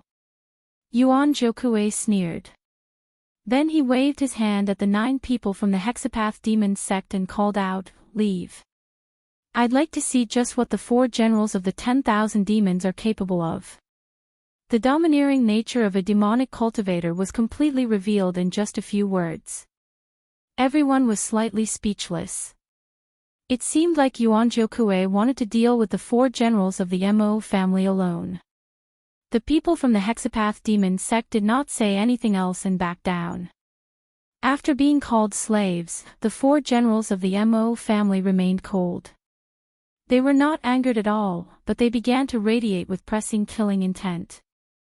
Qiu Wuyuan was not a good-tempered person either, but his expression immediately returned to normal. He immediately yelled out, "Stop messing around, all of you back off." Hearing that, the 4 generals of the Mo family immediately flashed behind him. They did not even hesitate at all. "Brother Yuan, calm down. Let's talk things out. There's nothing that can't be resolved." Qiu Wuyuan was already giving face by saying something like that after being scolded. Otherwise, there was no reason for the 10,000 demons to be afraid of Yuan Jokue with their status in the demonic sections. That's right. Now that we're facing a great enemy, let's just bear with it for now. When Zhongping from the Blood Demon Palace originally wanted to watch the show between the 10,000 demons, but seeing that Qiu Wuyuan had given in, he knew that he couldn't watch it anymore, so he stood up and said something nice. After all, the righteous sects wanted to watch the show between the demonic sects more than him. The demonic sects could watch it, but the righteous sects could not. When Ziyi saw that Yu Qianqiu was in a daze after being scolded, her pretty face immediately turned cold. Senior Bai's disciple was not someone that could be scolded. She stood up and slowly walked towards Yuan Jokue. The whole place instantly became incomparably quiet. Yuan Jokue vigilantly looked back, and his pupils shrank. He immediately turned around and got into a fighting stance. He could look down on Yu Qianqiu, but he didn't dare to look down on Ziyi. This mysterious woman had fought against 7 experts in the final phase of tribulation passing. He knew that he was no match for her, but he couldn't lose the reputation of the Hexapath demon sect. Qiu Wuyuan and Wen Zhongping looked at each other. This woman was not an ordinary person. Her background was mysterious, and they didn't know what her temper was like. The 2 of them didn't know what to do. Yuan Jokue stared at Yu Qianqiu and sneered, "A scoundrel is a scoundrel. He actually needs a woman to stand up for him." "Yuan Jokue, watch your mouth. What's wrong with a woman?" A woman's voice sounded. In the field, 10 disciples in white from the Moon Clan stood up. The leading woman flashed over. It was Hua Yinue, the elder of the Moon Clan. Hua Yinue had already received a message from Jade Flower Fairy, asking her to protect Yu Qianqiu and Ziyi to the best of her ability. Yuan Jokue's words just now finally gave her an excuse. The righteous people were all stunned. How come things were getting more and more complicated? Originally, they only wanted to see the diabolism become a joke, but now even the righteous people were involved. In a second, everyone understood. Yu Qianqiu and Ziyi had joined the Cultivation Alliance with the Moon Clan as their guarantor. The Moon Clan was using this as a pretext to make a fuss. The Fuxian Island and the Moon Clan had always been on good terms. Quan Deming also couldn't sit still. He flashed between the 2 groups and comforted, "Everyone, let's talk this out. Don't be impulsive. The matter of Yen Bugue's challenge hasn't been decided yet. If we start fighting among ourselves, we'll become a laughing stock." Being blocked by a group of women, Yuan Jokue himself was also stunned. "Ziyi, come back. Yu Qianqiu's voice attracted everyone's attention. He walked forward and bowed deeply to Yuan Jiukue. Senior Yuan, please calm down. I was too impulsive just now.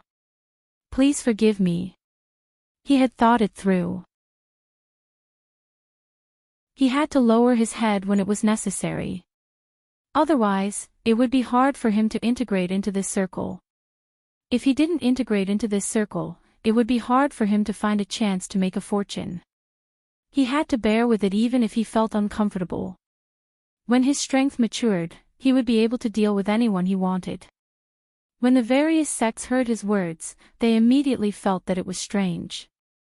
This madman had always been unforgiving when he had the upper hand. Currently, with the appearance of Ze and the others, it was clear that he had already gained the upper hand. Yet, he still ran out to apologize with such a sincere attitude. It was truly surprising. Qiu Weiyuan stared at Yu Qianqiu with sparkling eyes. He wondered if he had seen wrongly. Although Yuan Jiukue's attitude was commendable, he had crippled a disciple of the Six Paths Devil sect. Naturally, Yuan Jiukue wouldn't let this matter rest just because of an apology. Yuan Jiukue glared at Lin Yun and said, "Are you trying to let this matter go with just a sentence? May I know what this junior should do to appease senior?" Yu Qianqiu asked respectfully. Yuan Jiukue's gaze slowly shifted to Lin Yun's leg. He said in a solemn voice, "I won't say anything else. You broke the left leg of my disciple. If you can break your own leg, this old man will be able to answer to the sect when I return. This old man can also guarantee that the Six Paths Devil sect will treat this matter as if it never happened." The people of the four major clans also stood behind Yu Qianqiu when they heard this. They glared at Yuan Jiukue. The legs of a little disciple with low cultivation actually wanted to trade for the legs of their old ancestors' direct disciple. If they allowed this to happen, they wouldn't be able to return to the four major clans anymore. Ze looked at Yu Qianqiu with an expressionless face. As long as he gave the signal, she would immediately make a move. The other sects also felt that Yuan Jiukue's condition was a bit too harsh. They suspected that he didn't know how to appreciate favors. Sure enough, Yu Qianqiu's expression sank in an instant. He rubbed his nose as he looked at the crowd and sneered, "It's not difficult for me to break one of my legs, but I have something to ask all of you. Although the four great clans and I arrived a bit late, it's fine if everyone provoked and insulted us at the entrance.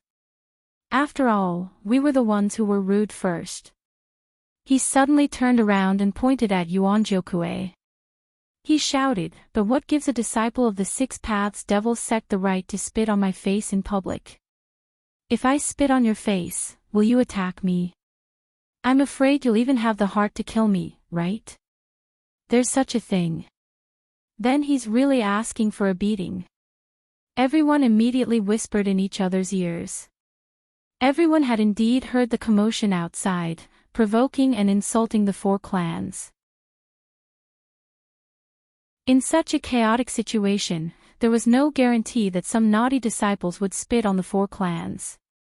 Yuan Jiukue was startled when he heard that. How did the Six Paths Devil sect become the ones who stirred up trouble first? But after thinking about it, he was afraid that it was really possible.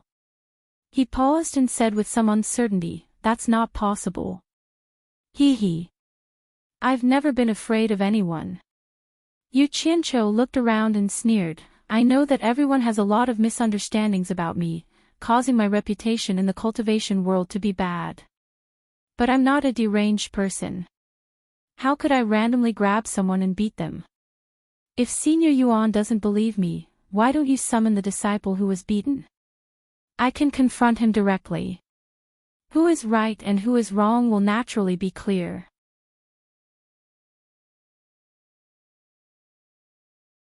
Chapter 388. Yuan Jiukue's expression became gloomy. He wasn't completely clueless about that disciple, and he knew that the disciple wasn't very virtuous. But now, as Yu Qianqiu had said, he wanted to interrogate the disciple and find out that his side was in the wrong first. If that happened, wouldn't he become a laughingstock? Most importantly, he thought that he was in the right, and offended several groups of people. He even threw away the face of the Devil Path's leader, the 10,000 demons.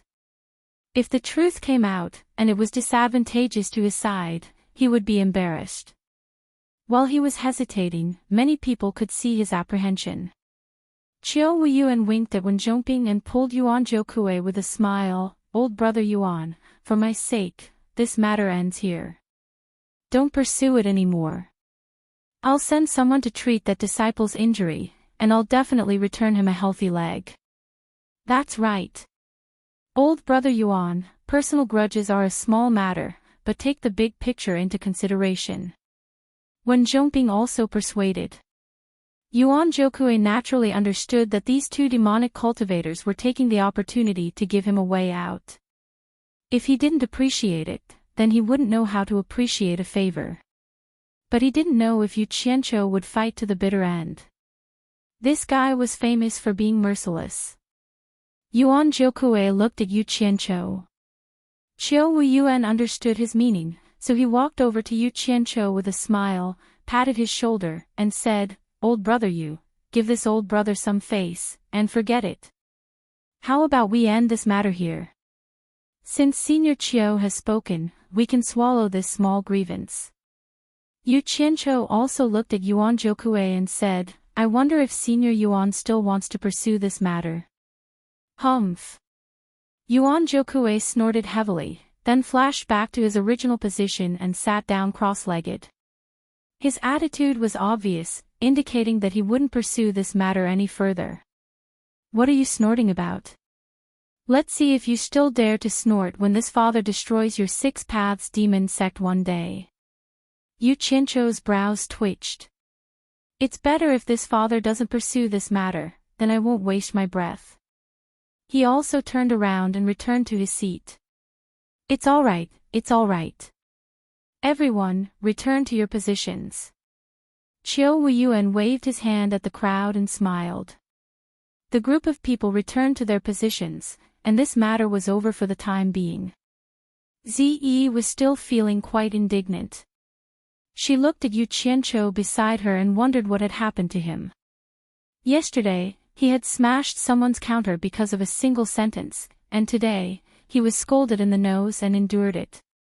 Yu Qianqiu had already put this matter aside for the time being. He had thought that the discussion between the various sects had already ended, but who would have thought that it was still going on? He had no idea what had happened for it to take such a long time. He sat at the back and listened for a while before he understood. It turns out that this time, Yanbu Gui brought 2 Tribulation Realm cultivators with him, as well as 50 Tribulation Realm cultivators. A total of 53 people came to Baihua Palace, intending to reunite with Baihua Fairy as husband and wife. In the end, they were obstructed by the various sects led by the supporting Immortal Island. At that time, both sides almost came to blows. It was unknown what Yanbu Gui was thinking, but when he had the upper hand, he forcefully endured it. Actually, everyone understood that Yanbu Gui wasn't ready to officially turn against the Chinese cultivation world yet. He was probably still waiting for the foreign cultivation world's reinforcements to arrive, and the foreign cultivation world was probably also coordinating this matter. And the Chinese cultivation world wasn't ready either. The main reason was that there were too many sects, so it was hard for them to reach a consensus. The main problem was that once a fight broke out, who would contribute how much money, how much manpower, and who would be the commander? The righteous sects didn't feel at ease handing over manpower and money to the demonic sects, and vice versa. In fact, no one felt at ease handing over their own things to others. A large-scale war wasn't just a fight between two people. Once a winner was decided, they would have to be prepared for a long period of time. The longer it lasted, the more spirit stones and manpower would be consumed, and that would be a huge number. Although all the sects had stored a lot of spirit stones for emergencies, no one would take out their money for no reason. Who didn't hope that they would contribute less money and manpower, while others would contribute more? After the war, the strength of the sects might be reshuffled. Everyone wanted to preserve their strength. The foreign cultivation world on Yanbugui's side, as well as the Chinese cultivation world, were probably facing the same awkward situation, so they didn't start fighting for the time being. In short, whoever was ready first would make the first move.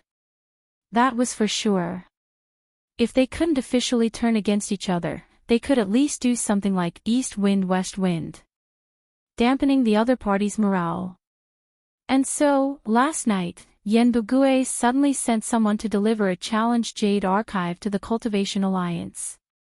The content was very simple.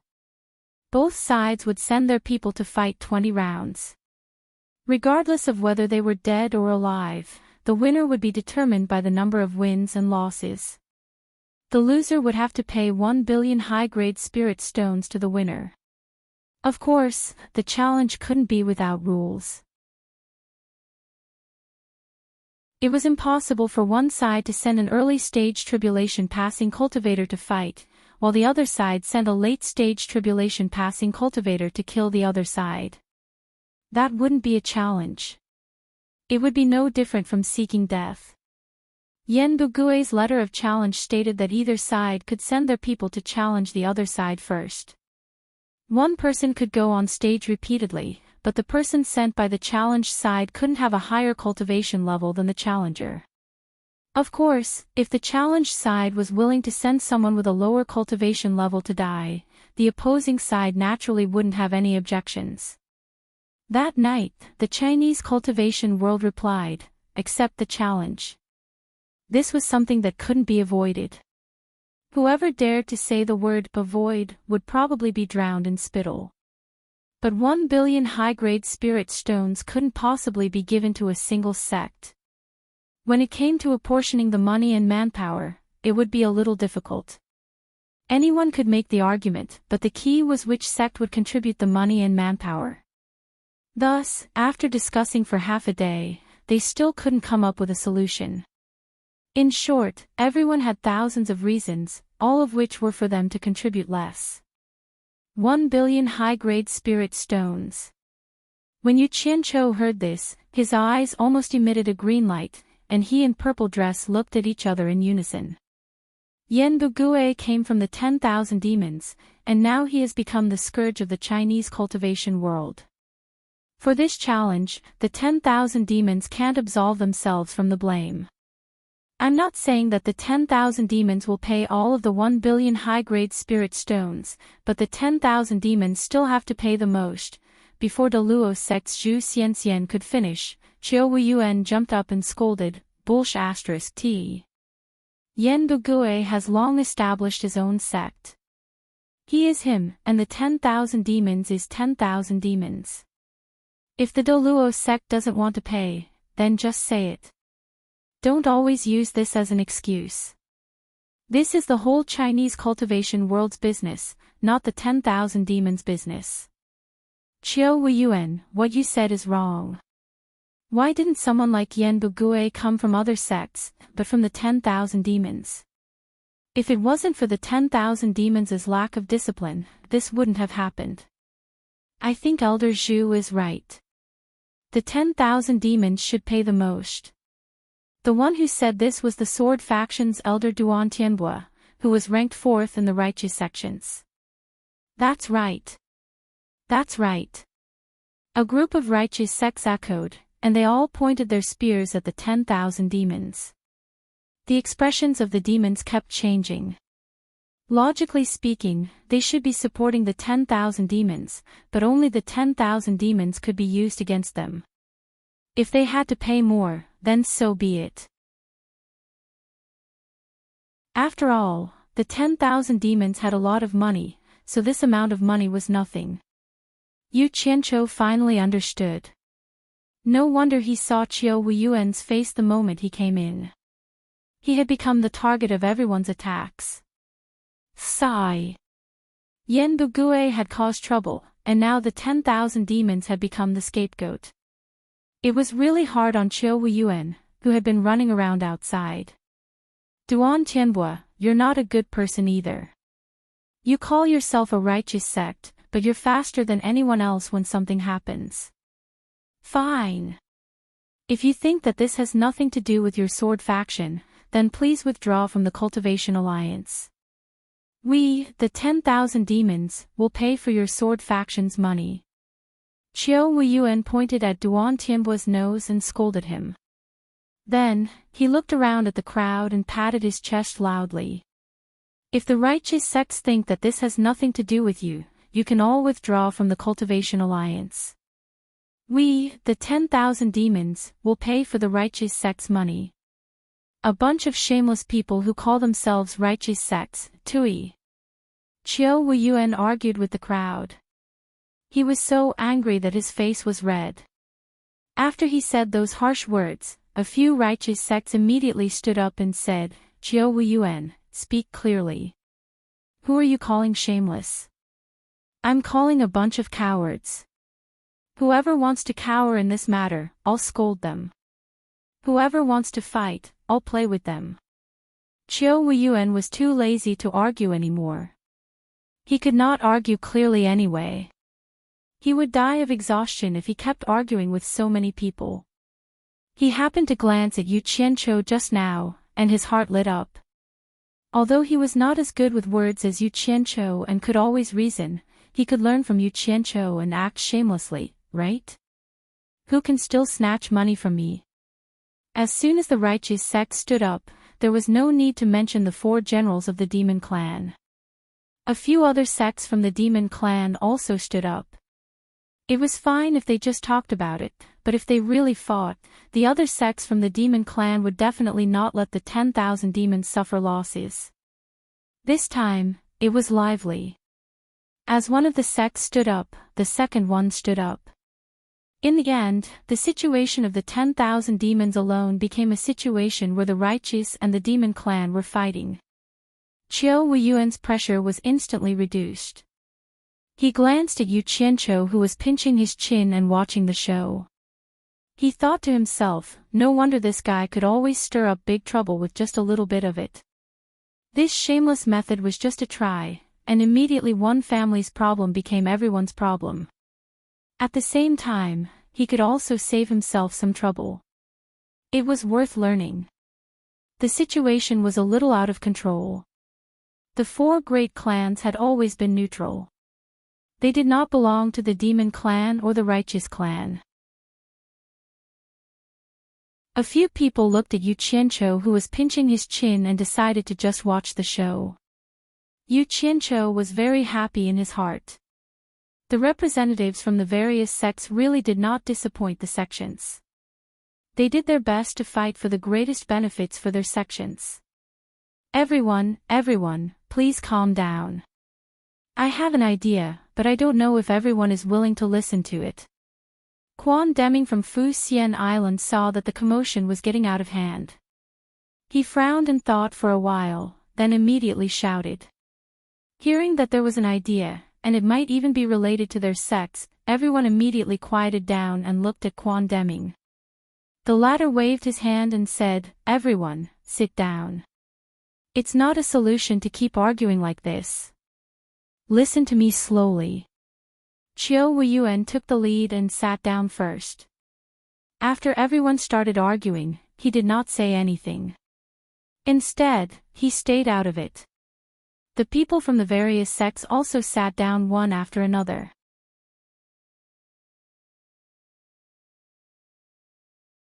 Chapter 389. Quan Deming stood out like a crane in a flock of chickens. He scanned the crowd and said slowly, if possible, the top 10 sects of the righteous and demon sects should share the 1 billion. Before he could finish, Yuan Jiukui laughed and said, "That's not a good idea. How can our wealth compare to your supporting Immortal Island? This seems to be unfair. Brother Yuan, why don't you listen to Elder Quan first? I believe Elder Quan won't speak without thinking." Qiu Weiyuan stopped him. In fact, even if there was nothing else, he would agree with this. 20 sects would share 1 billion, and each sect would only get 50 million. This was worth it. Alright, I'll listen to supporting Xian Island's opinion. Yuan Jokue smiled disapprovingly. Quan Deming nodded and said, 1 billion is not a small number, but it would be a joke to ask the entire Chinese cultivation world to share it. My suggestion is that supporting Xian Island and 10,000 demons each contribute 100 million. Daluo Sect, Moon Sect, Blood Demon Palace, and Corpse Sect each contribute 50 million.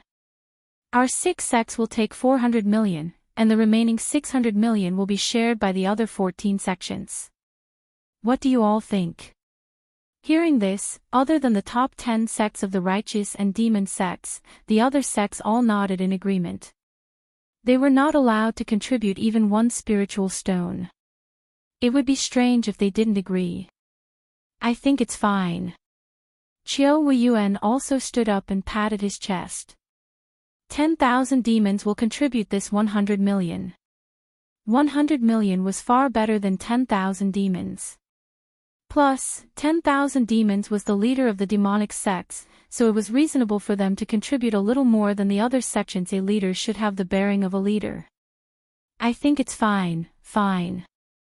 The Daluo Sect, Moon Sect, Blood Demon Palace, and Corpse Sect naturally wouldn't have any objections. First of all, Fuxian Island and 10,000 demons offered twice as much as them. Second, with their status in the cultivation world, offering 50 million was just an average amount. If they still had any objections, it would be too unreasonable. The other 14 sects felt that it was not worth it. The 600 million would be divided among the 14 sects, and each sect would have to share more than 40 million. It was not much different from 20 sects sharing it equally, but most people agreed. It would not be difficult for them to fork out this amount of money. In addition, the few leading sects had already agreed, so it would not be good for anyone to say no. Thus, it was equivalent to tacitly agreeing. Elder Quan, since we have all paid, how should we divide the 1 billion high-grade spirit stones if we win? Yuan Jokue suddenly asked. The other sects also stared at Quan Deming. That's right.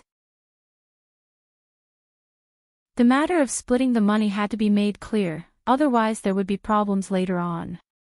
That's easy. Quan Deming said eloquently, there are only 20 matches in total.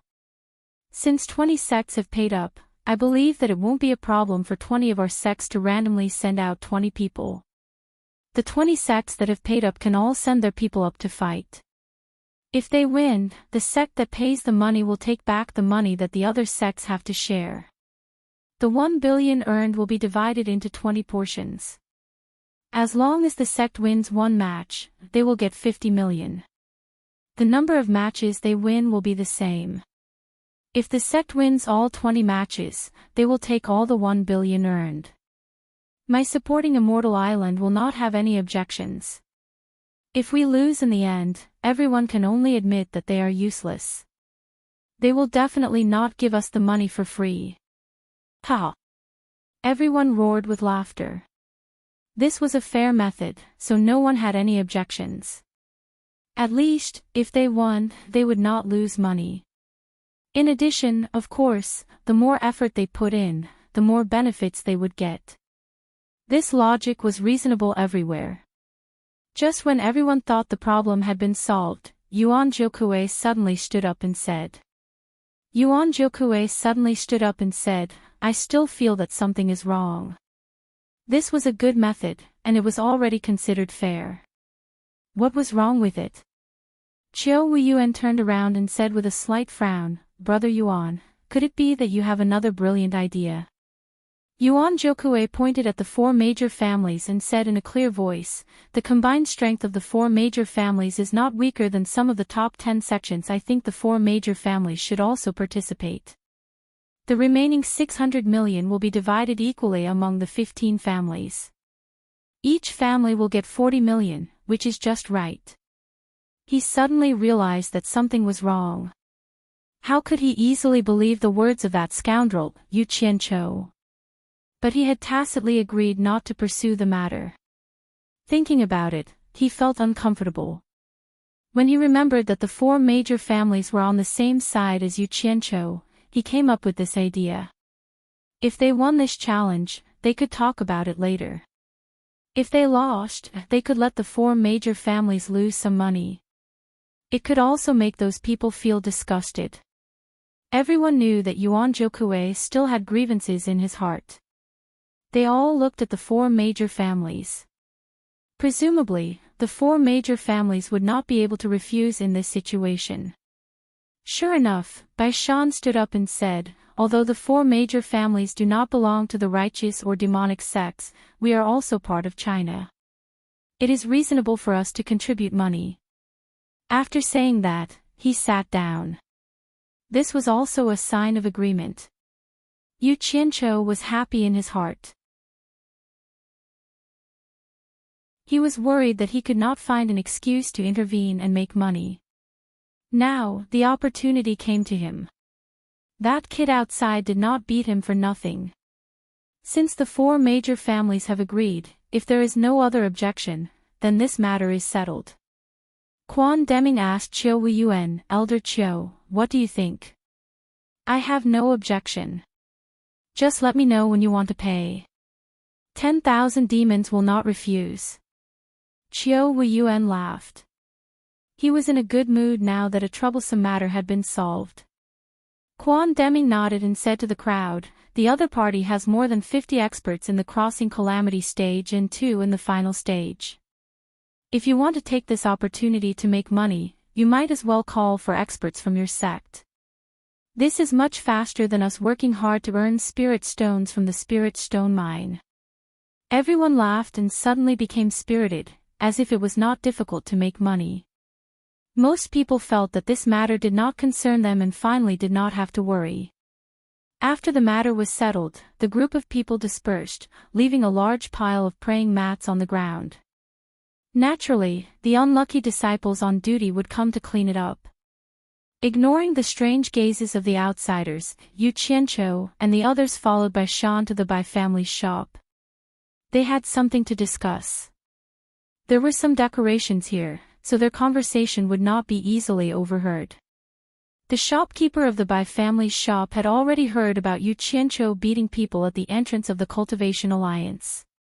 He was speechless when he saw him. It was hard to imagine how the family could be entangled with such a person. After leading them to the back, the shopkeeper left. The matters of the higher-ups were not something that a shopkeeper like him could care about. The date set by the Cultivation Alliance and Yan Bugue was tomorrow. Remembering that the other party had 2 experts in the final stage of the Crossing Calamity stage, after a discussion, Bai Shan said solemnly, since we have agreed to participate, we must prevent accidents. I will send a message back now and ask the family to invite 2 elders to come here overnight in case of emergencies. The others also nodded and felt that this was appropriate. Unexpectedly, Yu Qianqiu rubbed his hands and laughed, that is too troublesome. Why bother 2 elders to come here overnight? I have an idea, but I don't know if I should say it. Wasn't he talking nonsense? If he said it, how could the people of the 4 families not let him say it? The attitude of the 8 people immediately became respectful. Bai Shan cupped his hands and said, if you have something to say, please say it. We are all ears. Ha ha, ha. Yu Qianqiu couldn't stop laughing shyly. He seemed to be a little embarrassed. After a while, he rubbed his hands and said, this is what I think. For this challenge, the 4 families just need to put their names on it. I will pay the 40 million, and ZE and I will fight. You don't have to worry about it. As for that, if we win, haha. You know that I am a little short of money. We can keep the money we win for the time being. What do you think of my idea? For money again. The few people looked at each other. Bai Shan looked at him and said suspiciously, I wonder what stage has Mr.'s cultivation reached. Please tell us, so that we can be prepared. Ha! Yu Qianqiu laughed and said, I am really ashamed. I am still in the early stage of nascent soul. The few people looked at each other and didn't say anything. Although it was already very fast for him to reach this stage at his age, this challenge was not a trivial matter. It was not a matter of life and death. Bai Shan shook his head and said, "Please forgive me, mister. I dare not let you take this risk. If there is any accident, I really can't explain to the family." "What are you afraid of? Isn't Luo Qing Tian at the crossing calamity stage? Didn't you still lose to me in the end? You don't have to worry. It is settled. Send the news back. If the four families have any objections, let them come to me. You don't need to explain anything." Yu Qianqiu seemed to be more interested in money than his life. He turned around and said to Zi, "I will leave the last stage of the crossing calamity stage to you. Do you have the confidence to win?" "Yes." Zi nodded. At the side, Bai Zizong and the other three looked at Zi with complicated expressions. There was a hint of admiration in their gazes. She was beautiful, pure, and had an extraordinary temperament. In addition, she had a high cultivation base and a mysterious background. She was indeed quite tempting. This time, the four of them had been sent here to build a good relationship with Yu Qianqiu. However, at the same time, they had received a rather ambiguous mission. If possible, it would be best if they could develop feelings for Zi. Other than Wu Liqing, the other three were a little unwilling at first because they had never seen her before. Who knew what kind of person she was? But they also knew that for a big family like theirs, sometimes they couldn't make decisions about relationships. However, when they saw Zi, they were all attracted. They didn't expect a cultivator in the last stage of the crossing calamity stage to be so young and beautiful. They were immediately attracted. However, such a beautiful woman was ordered around by Yu Qianqiu as a maid. It was really a pity. However, they were relieved. Yu Qianqiu clearly didn't have any other relationship with Zi. When you attack, don't be soft. If you can kill them, don't let them go. Even if you let them go, they won't be grateful. Before you go, think about what my master did when 16 soul-forming cultivators joined hands to fight against him. As long as they are your opponents, don't let any of them go. Don't be soft. Kill them all. Yu Qianqiu warned earnestly. He was afraid that Zi would be soft because she didn't have much experience. In a battle of life and death, she would be at a disadvantage. This girl was most convinced by Bai Changchun. At this time, he could only bring up Bai Changchun to strengthen her confidence. However, when these words fell into the ears of the four families, they were shocked. They all knew who Yu Qianqiu's master was. In other words, their ancestors' cultivation was so strong that it was shocking.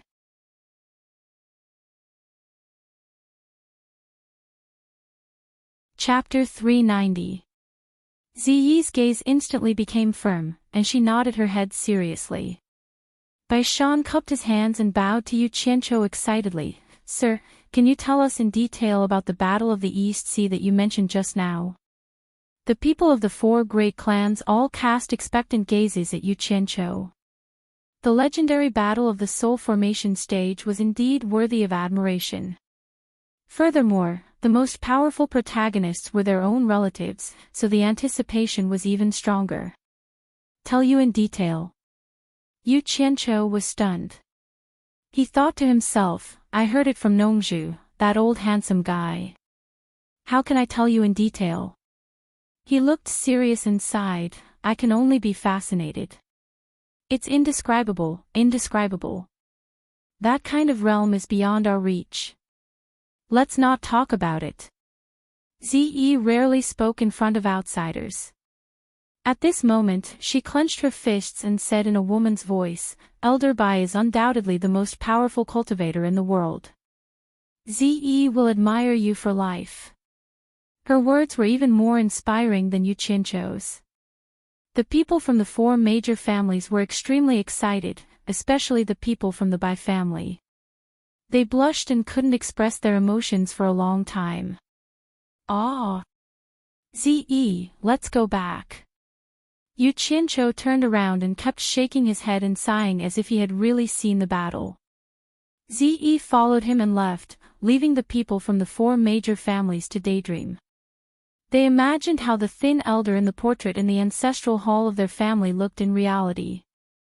He was undoubtedly the most powerful cultivator in the world. If I can't see our ancestor once in this life, Bai Zizong will regret it for the rest of my life. Bai Zizong, who had been standing in silence for a long time, suddenly said while gritting his teeth. Bai Shan let out a long sigh and said, "It's not easy to see our ancestor. Didn't you hear what your father said? The great ancestor was the punishment enforcer of the demon ghost realm and lived in the center of the demon ghost realm. Even if you were at the end of the tribulation transcendent stage, you would not be able to go deep into the demon ghost realm, let alone the place where the great ancestor lived. If you really want to go, the only way is to rely on Yu Qianqiu. If Yu Qianqiu is willing to introduce you, it shouldn't be a big problem." Bai Zizong suddenly turned his head and said, "Third uncle, if Li Qing and the other 3 could be personally taught by our ancestor, once we succeed in our cultivation, we would be able to learn 1/100th of our ancestor's abilities. Who in the Chinese cultivation world would dare to make things difficult for us? I don't understand why the old ancestor would not care about his own descendants and instead accept an outsider as a personal disciple. Could it be that none of us descendants can enter the old ancestor's eyes?" This sudden statement stunned the people of the 4 families. Tan Fei, Wu Liqing, and Jing Zhuo all breathed rapidly. Needless to say, it would be beneficial to be taught by the great ancestor of the world's #1 expert. When the 4 heirs thought of the extraordinary purple dress following beside Yu Qianqiu, their expressions became a little strange. "How dare you!" Bai Shan suddenly shouted, "Bai Zizong, are you out of your mind? How can the great ancestor's thoughts be guessed by ordinary people? The great ancestor must have his own reasons for doing this.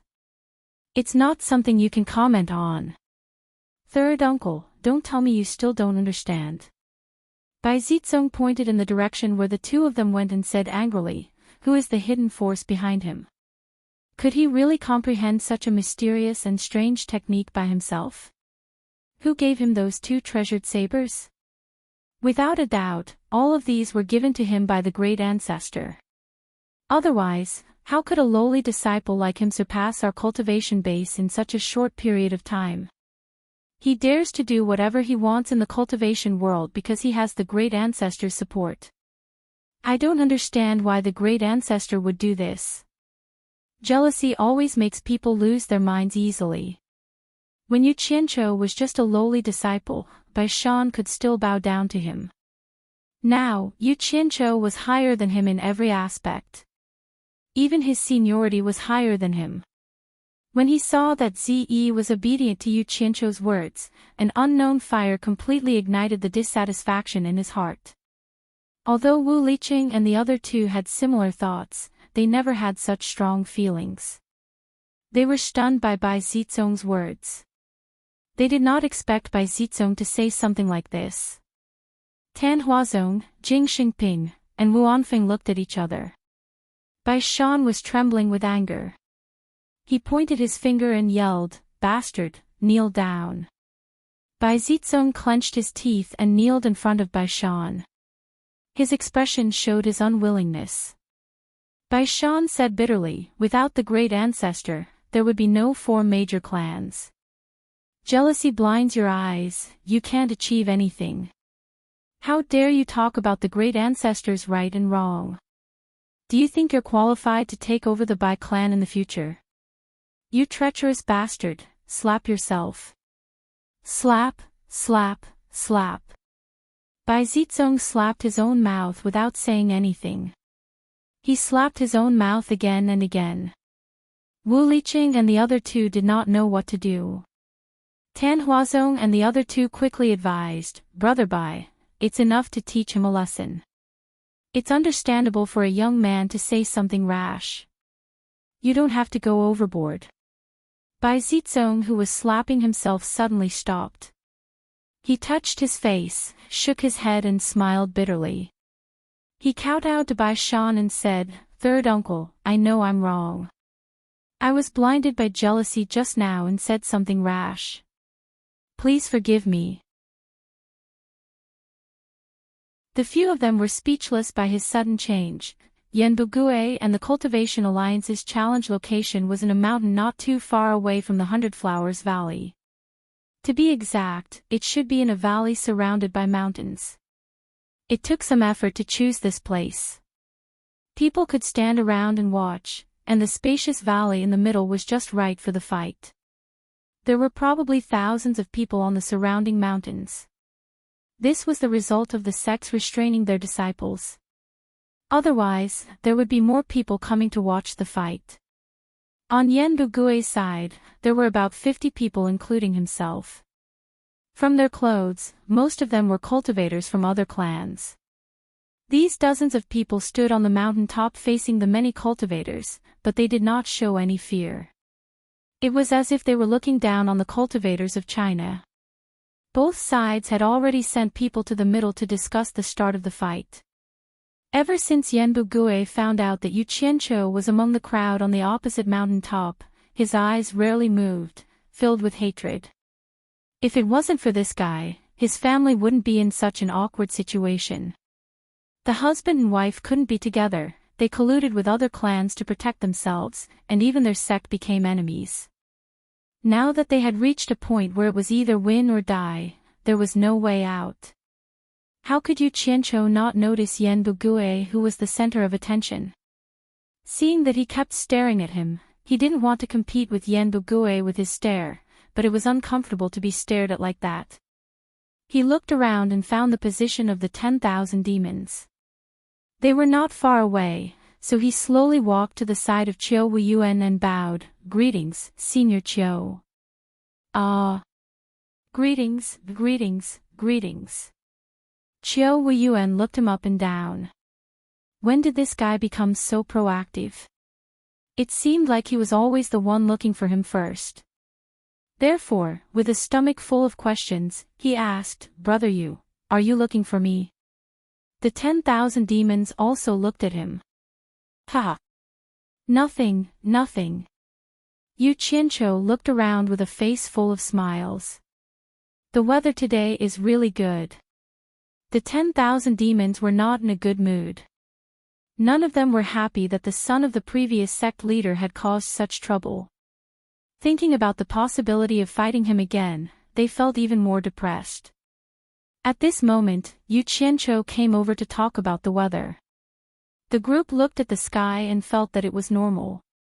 They didn't notice anything special, but they suspected that there was a deeper meaning behind his words. They were all confused. "Are you really okay?" Qiu Weiyuan asked doubtfully. I'm fine." Yu Qianqiu confirmed it again. Then, he was too lazy to talk nonsense beside Qiu Weiyuan.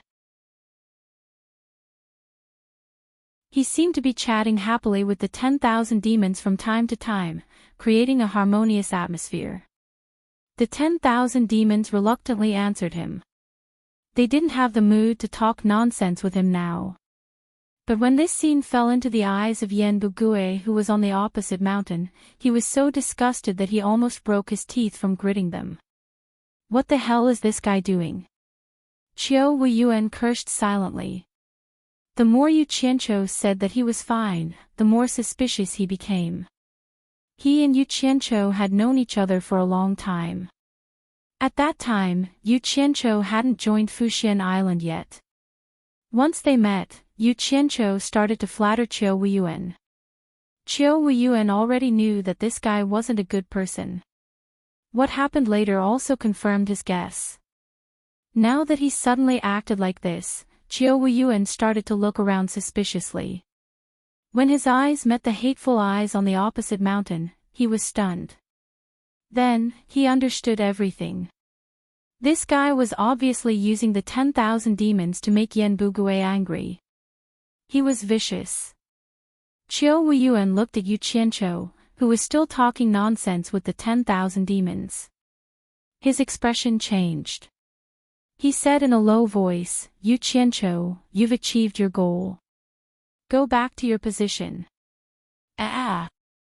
Senior Qiu, what do you mean by that? Yu Qianqiu pretended to be confused. Please go back. Qiu Weiyuan raised his hand and said bluntly. The dignified Myriad Demon's Palace, the leader of the demonic path, had been used by this fellow like a bunch of blind people.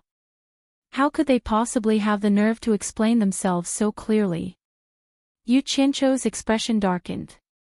He said in a cold voice, "It seems that I'm not welcome in the 10,000 demons. I originally wanted to shamelessly ask to join the 10,000 demons after the competition. That's why I came here to get in touch with you guys. It seems that I was thinking too much. Humph. Elder Qiu, please help me thank Palace Leader Bu for inviting me in person. It's not that I don't know what's good for me, but the threshold to join the 10,000 demons is too high. I, Yu Qianqiu, can't cross it. Goodbye." He waved his hand and walked away. The 10,000 demons looked at Qiu Weiyuan in surprise. For someone like Yu Qianqiu, who had mysterious skills and a spiritual treasure, the 10,000 demons couldn't wait to recruit him. "Why did you chase him away?" One of the late tribulation cultivators who rushed here overnight asked in a low voice. "Qiu Weiyuan, what's going on?" Qiu Weiyuan was speechless. He thought to himself, did I really think too much and misunderstand? If this guy really wants to join the 10,000 demons, then I...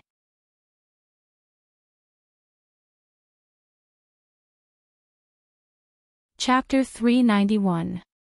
Some people who were paying attention to Yu Qianqiu saw him strolling to the 10,000 demons side and chatting happily with the top demonic factions people, but for some reason, he came back with a long face.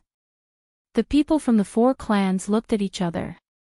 Zi stared at him for a while and finally couldn't help but ask, "What's wrong?" Yu Qianqiu expressionlessly said, "Nothing, I just solved a small problem." Zi frowned. Why was he still unhappy after solving the problem? She wasn't a talkative person, so she didn't ask. She followed everyone's gaze to the valley. The challenge was about to begin. Both sides seemed to have reached an agreement. Each side handed over 1 billion spirit stones to a middleman, the 10,000 demons. Right now, the only middleman that could be accepted by both sides was the 10,000 demons. Everything that needed to be prepared was ready, so there was nothing to be said. There wasn't even anyone to judge. It seemed that this kind of battle to the death didn't need anyone to judge. The rules had already been set. Apart from the people who escaped from the valley, the rest had no other choice. One of them died, and the other lived. It was easy to determine the winner and loser. However, once they went on stage, the possibility of them escaping was very low. No sect could afford to lose face like this. They would definitely punish the people who escaped after the battle.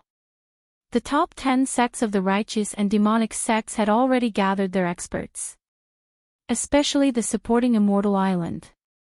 They had 2 experts at the final stage of the Tribulation Passing Stage and 10 experts at the Tribulation Passing Stage from the Cultivation Pavilion. Dongfang Chang Ao was one of them. It was obvious that the supporting Immortal Island was complacent and wanted to use this challenge to prove their position as the top sect in the world. The 10,000 demons, the leader of the demonic faction, was destined to be unable to compete with the supporting Immortal Island in this matter. Those who knew a little about the cultivation world knew that the supporting Immortal Island was in the hands of the Guan clan while the 10,000 demons were in the hands of the Yan clan. Yan Bugue was the only son of the 10,000 demons' previous leader Yan Wuchen and the current leader Bu Yunxiao's senior brother. If Yan Wuchen didn't die, the 10,000 demons wouldn't dare to do anything to him. After the spirit stones were handed over, the valley quieted down. There was only the sound of the mountain wind.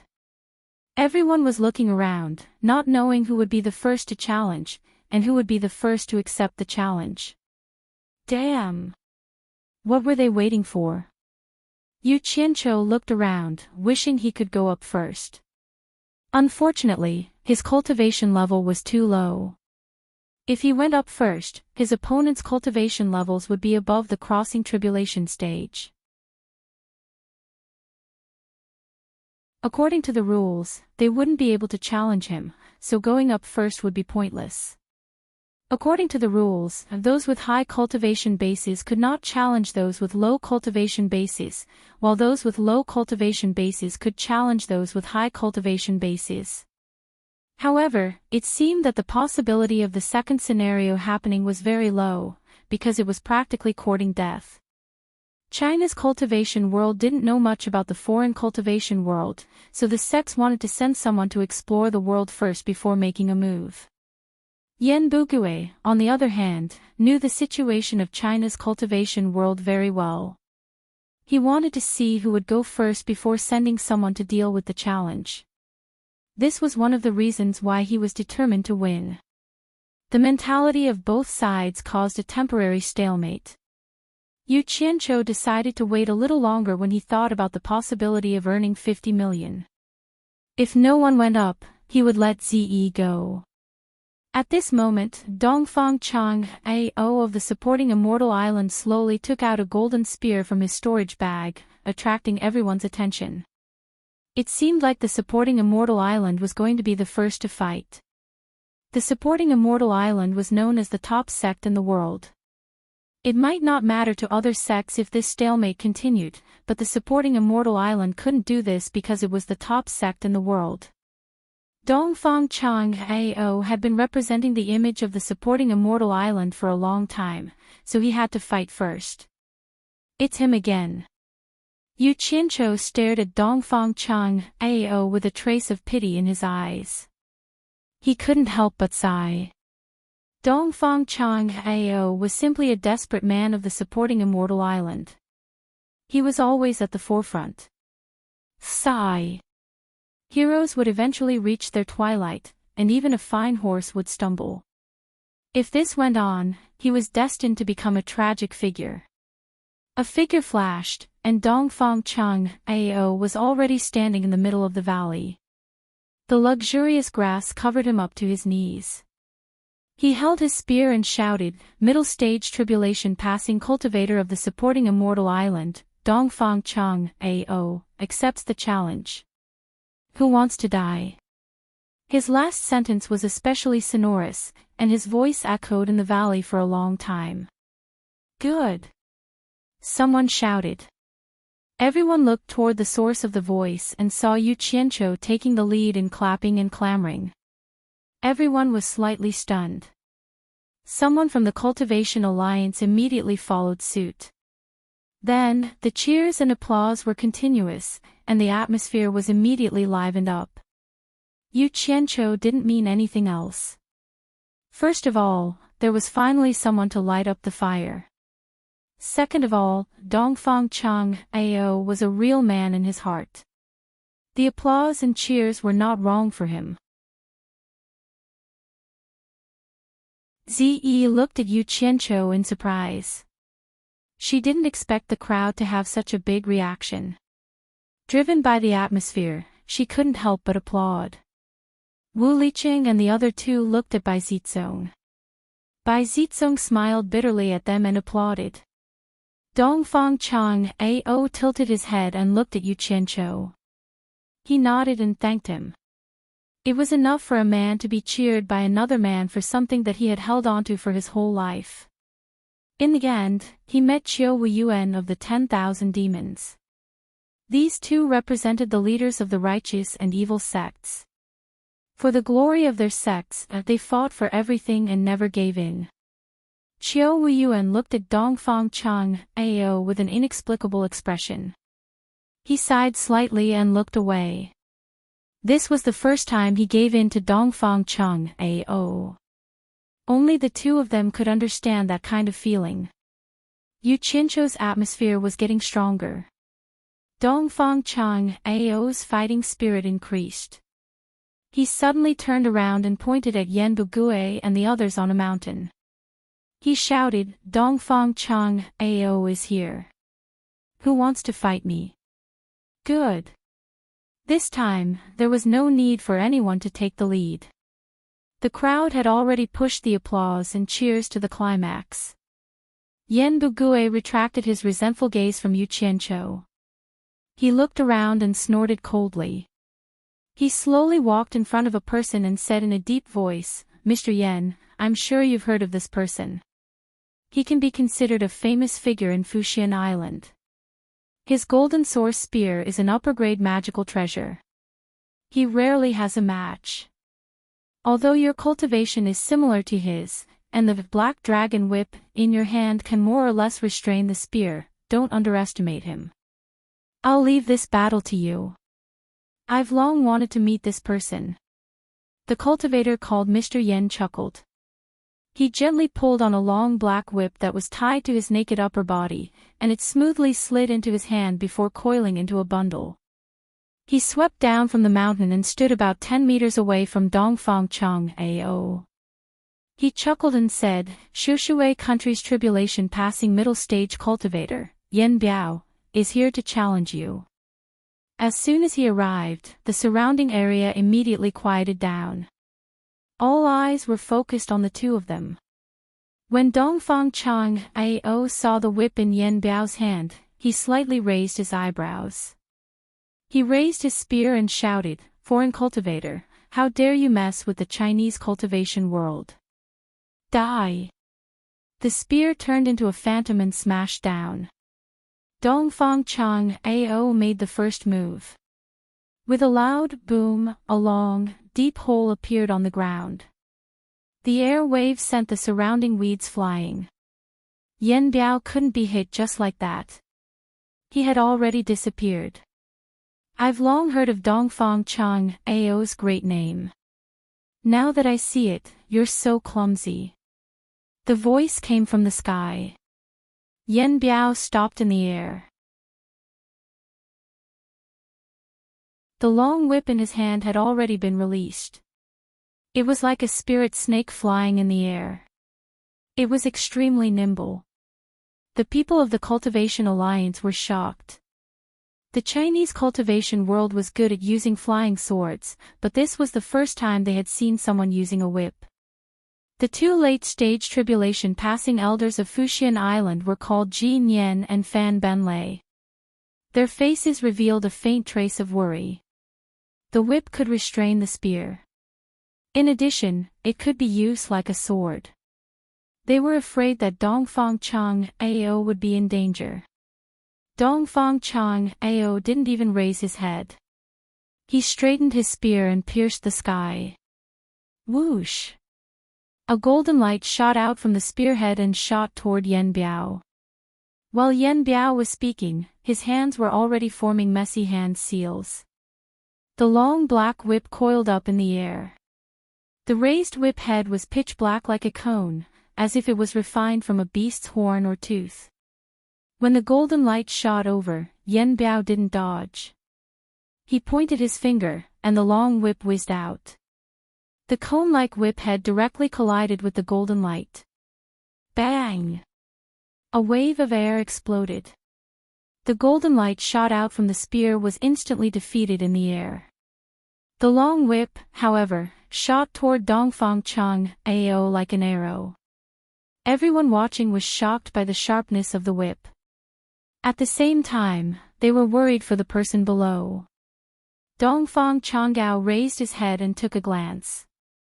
Then, he shot into the sky and swung his spear horizontally. With a bang sound, he directly knocked away the whip and raised his spear to chase after Yen Biao in the sky. The latter smiled ferociously. He raised his hand and pointed. Dongfang Chang Ao suddenly felt that something was wrong. He quickly glanced to his left and right. Suddenly, he heard a whoosh sound coming from behind him. He looked back and saw that the whip that he had just knocked away was coming again. Bang! He turned around and raised his spear to knock the whip away again. But the whip was just knocked away.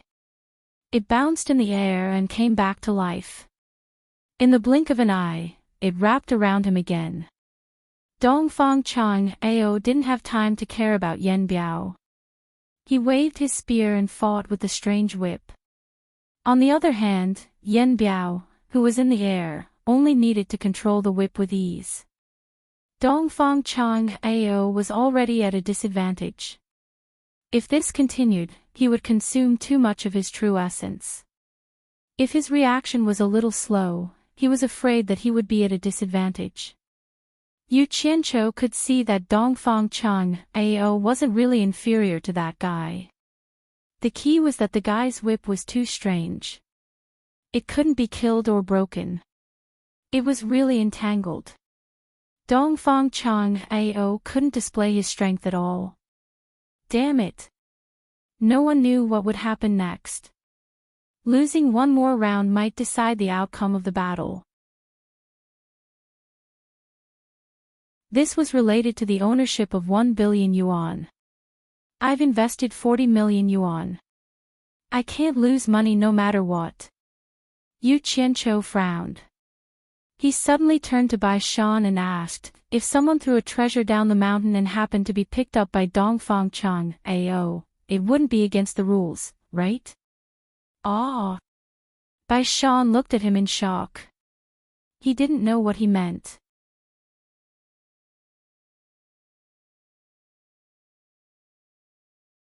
Chapter 392. The people at the side immediately reacted and thought of his two unusually sharp sabers. Could it be that he wanted to throw his sabers out for Dongfang Chang Ao to use? It seemed that the sabers could not be taken away by others. Bai Shan pondered for a moment and said, if someone accidentally dropped something down the mountain, as long as they don't interfere with the battle, it shouldn't be considered a violation of the rules as to who picked it up and who used it. Accidentally. Yu Qianqiu looked at Bai Shan and laughed, thinking to himself that this guy really knew how to talk.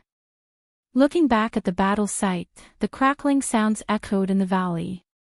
Dongfang Chang Ao was still entangled with the whip. Whether it was the spear in his hand that was sharp enough to provoke or smash, it could not hurt the whip at all. Needless to say, to be able to resist the spear in Dongfang Chang Ao's hand, this whip must be an upper-grade magical weapon. The whip was strong and flexible in the air, the head and tail of the whip coordinated with each other to attack. As soon as the tip of the whip was knocked away by the spear, the tail of the whip pierced through the air, causing Dongfang Chang Ao to be extremely busy. It was as if he was in a muddy pond, unable to escape and unable to use his strength. He did not even have the chance to fight with Yen Biao. However, it was not easy for the whip to hit Dongfang Chang Ao. At least under the situation where Dongfang Chang Ao could still sustain his energy consumption, no matter how fierce the whip's attack was, it could not get close to him. However, Yen Biao was still smiling as he looked at Dongfang Chang Ao, who was entangled with the whip. He was very leisurely making hand seals. Great! Yen Bugue and the others at the mountain top also applauded and cheered. If this continued, they would definitely win the first round. The people of the Cultivation Alliance did not look too good, especially those from supporting Xian Island. Losing the first battle would not only affect the Huaxia cultivation world in supporting Xian Island, but also Dongfang Chang Ao would have to live in seclusion on supporting Xian Island for a long time. He would never be able to represent supporting Xian Island again.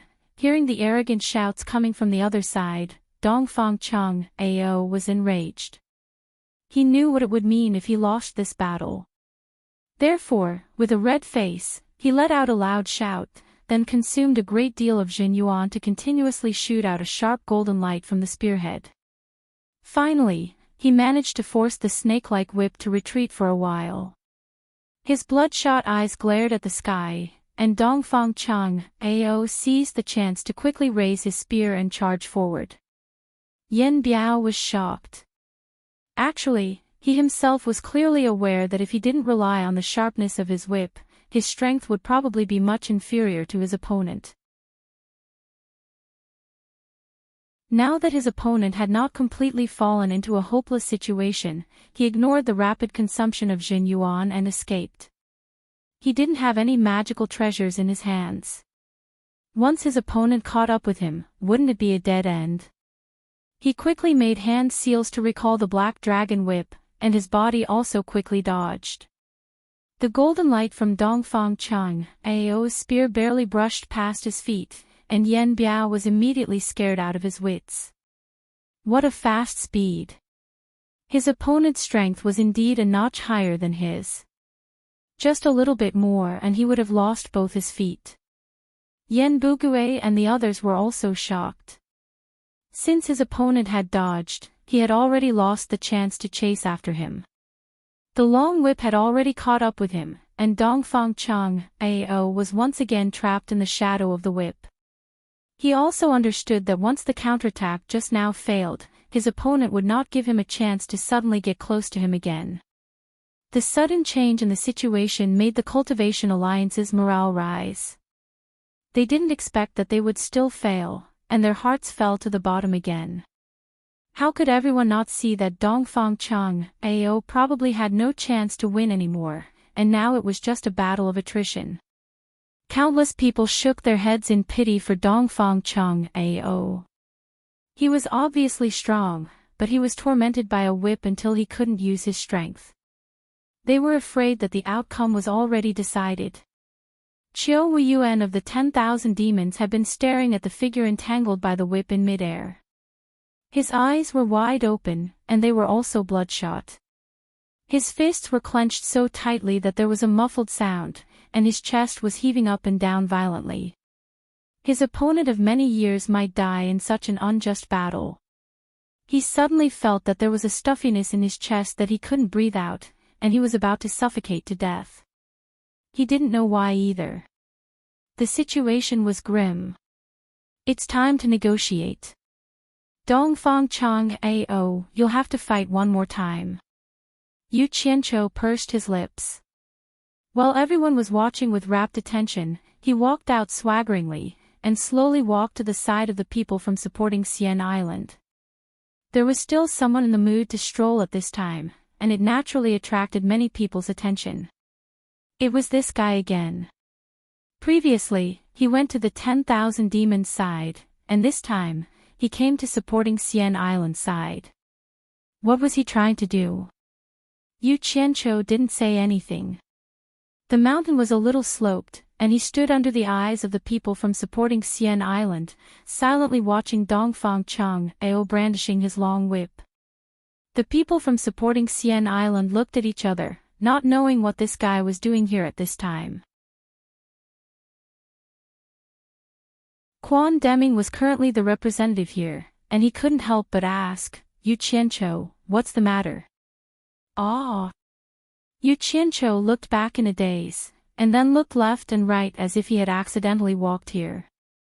He immediately walked up and moved to Quan Deming's side, cupped his fist slightly, and said, Elder Quan, I have something to ask.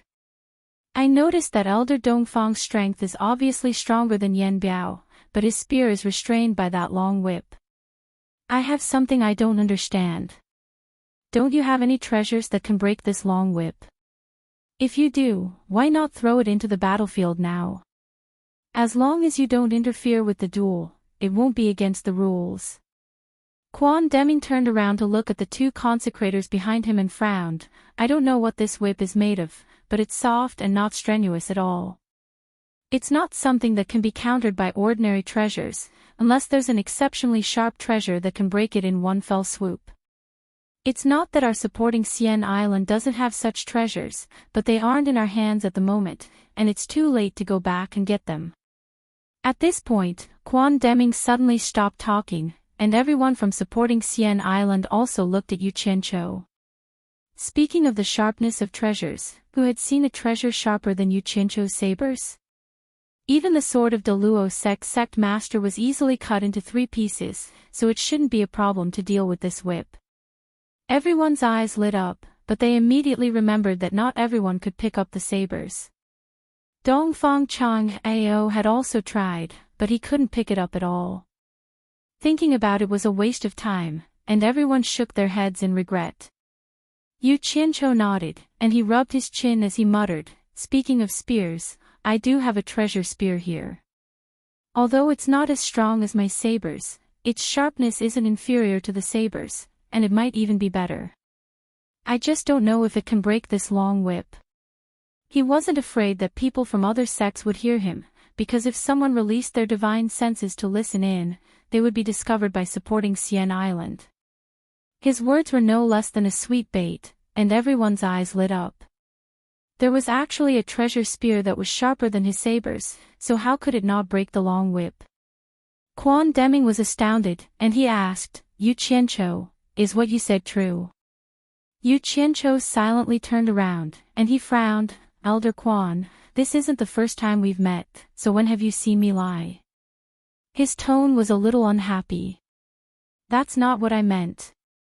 Quan Deming explained, "What I meant was, can you take out your treasure spear and let us take a look at it?" Yu Qianqiu looked at the situation of the battle, and he reckoned that Dongfang Cheng Ao would be able to hold on for a while longer. Thus, he shook his head and sighed, sigh. "I have a few good treasures with me, and they were all given to me by a senior. He once told me that unless it's an emergency, I can't simply show these treasures to others, and I can't give them to others to use without permission. I've already promised him, so it's not convenient for me to break my promise. May I know which senior it is? Why don't you tell us?" "Perhaps he has a good relationship with supporting Xian Island," Quan Deming said. "He has been in seclusion for many years, so I'm afraid you won't know him." Yu Qianqiu thought of a person, and he casually made up a story, Nanming Old Ancestor. While Quan Deming was still thinking, the two consecrators at the end of the tribulation passing stage behind him exclaimed, "What? It's him." Yu Qianqiu was slightly stunned. F***CK. I've blown my trumpet. There's really someone in supporting Xian Island who knows Nanming Old Ancestor? Quan Deming turned around and bowed, "Consecrators, is there really such a person? Why haven't I heard of him before?" Ji Nian said with a solemn expression, "It's normal that you haven't heard of him. This person was a person from over 1,000 years ago, and he was a wandering cultivator who hid in the cultivation world. Over 1,000 years ago, when the sect leader of supporting Xian Island went out for a tour, he coincidentally met an expert at the end of the tribulation passing stage. Not only was this person's cultivation level profound, but he was also a top-notch expert in smithing. His smithing skills were simply extraordinary and wonderful. Sect leader Ren wanted to befriend him, but the other party was unwilling to acknowledge him. In the end, sect leader Ren asked for his name, but the other party only said, Nanming Old Ancestor, and left. After that, supporting Xian Island sent people to secretly investigate this Nanming Old Ancestor, but it's a pity that we didn't have the chance to meet him again." "That's right." Fan Benlei nodded and said, "Most people don't even know about this. I've only seen it in the secret records of Nurturing Heart Pavilion." According to sect leader Ren's description, with the smithing skills of that Nanming Old Ancestor, it shouldn't be difficult for him to forge a treasure spear. But this was already a matter from over 1,000 years ago. If this person is really still alive, then wouldn't he be over 1,000 years old? When everyone heard this, they immediately thought of a possibility. If that person was still alive, wouldn't his cultivation level have already reached the legendary soul formation stage? Think about it, even if Yu Qianqiu was spouting nonsense, it couldn't be so coincidental. Putting aside the fact that the name was the same, to be able to take out such a treasure, wouldn't it coincide with the secret of Nanming Old Ancestor being a smithing expert? Like I said, I've only heard of this Nanming Old Ancestor from Healy. How could you possibly know him? Yu Qianqiu's brows moved slightly, and he suddenly sighed and said, "Your sect leader Ren really missed the opportunity to meet Nanming Old Ancestor. This Nanming Old Ancestor he loves spirit stones. If supporting Xian Island sect leader Ren could lure him with spirit stones, it wouldn't be difficult to make him stay on your supporting Xian Island. Sigh. He did give me some treasures, but it's a pity that he forced me to search for spirit stones for him. I'm really worried to death. If Nanming old ancestor really heard this, he would probably jump in anger. Who said I love spirit stones? I don't even know who you Qianqiu, are. When did I force you to search for spirit stones?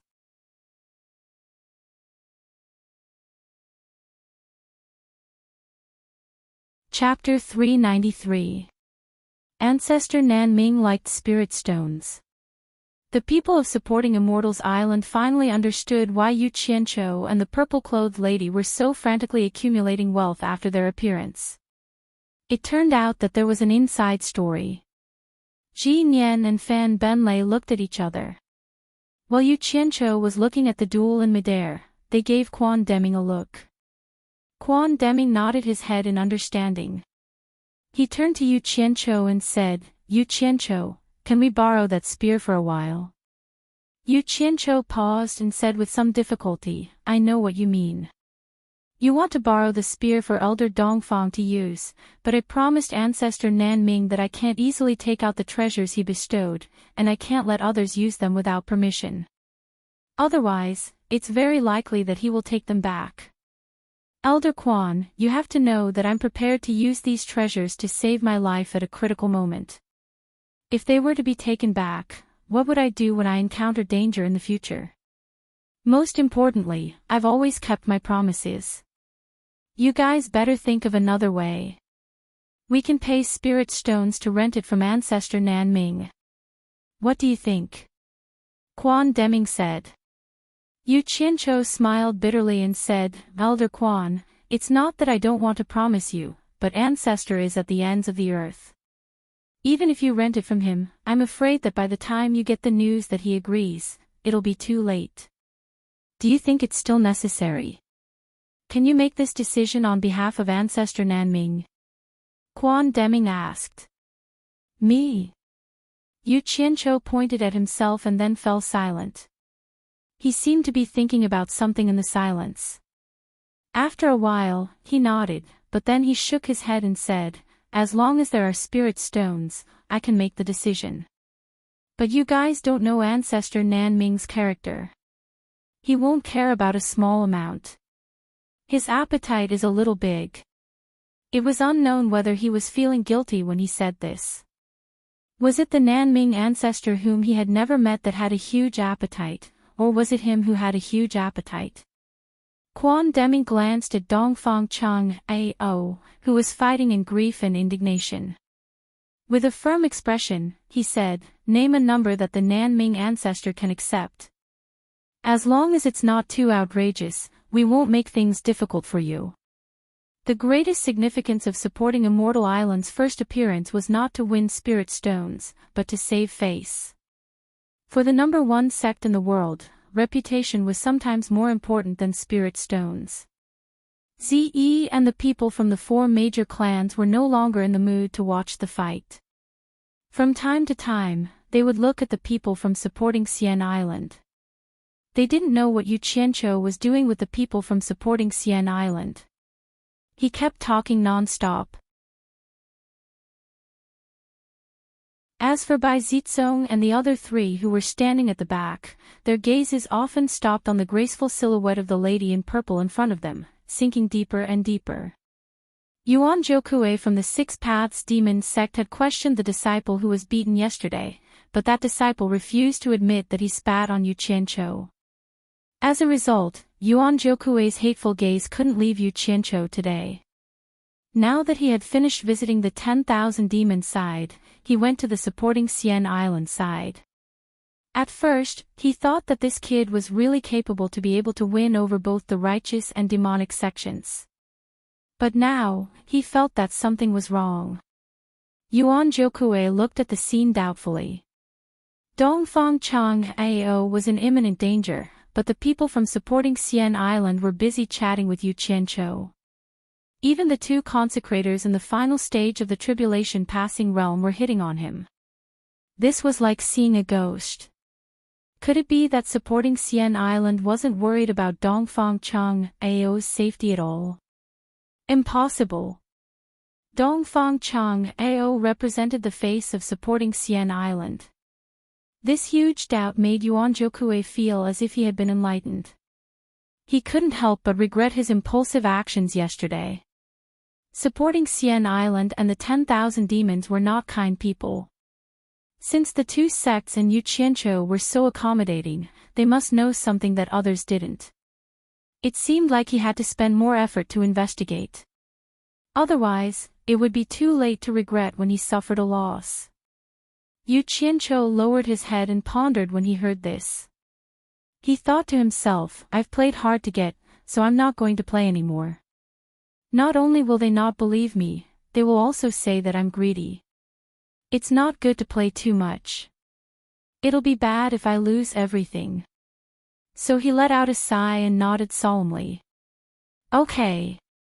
Since Elder Quan has already put it this way, I'll brace up my courage and make a decision on behalf of Ancestor Nanming.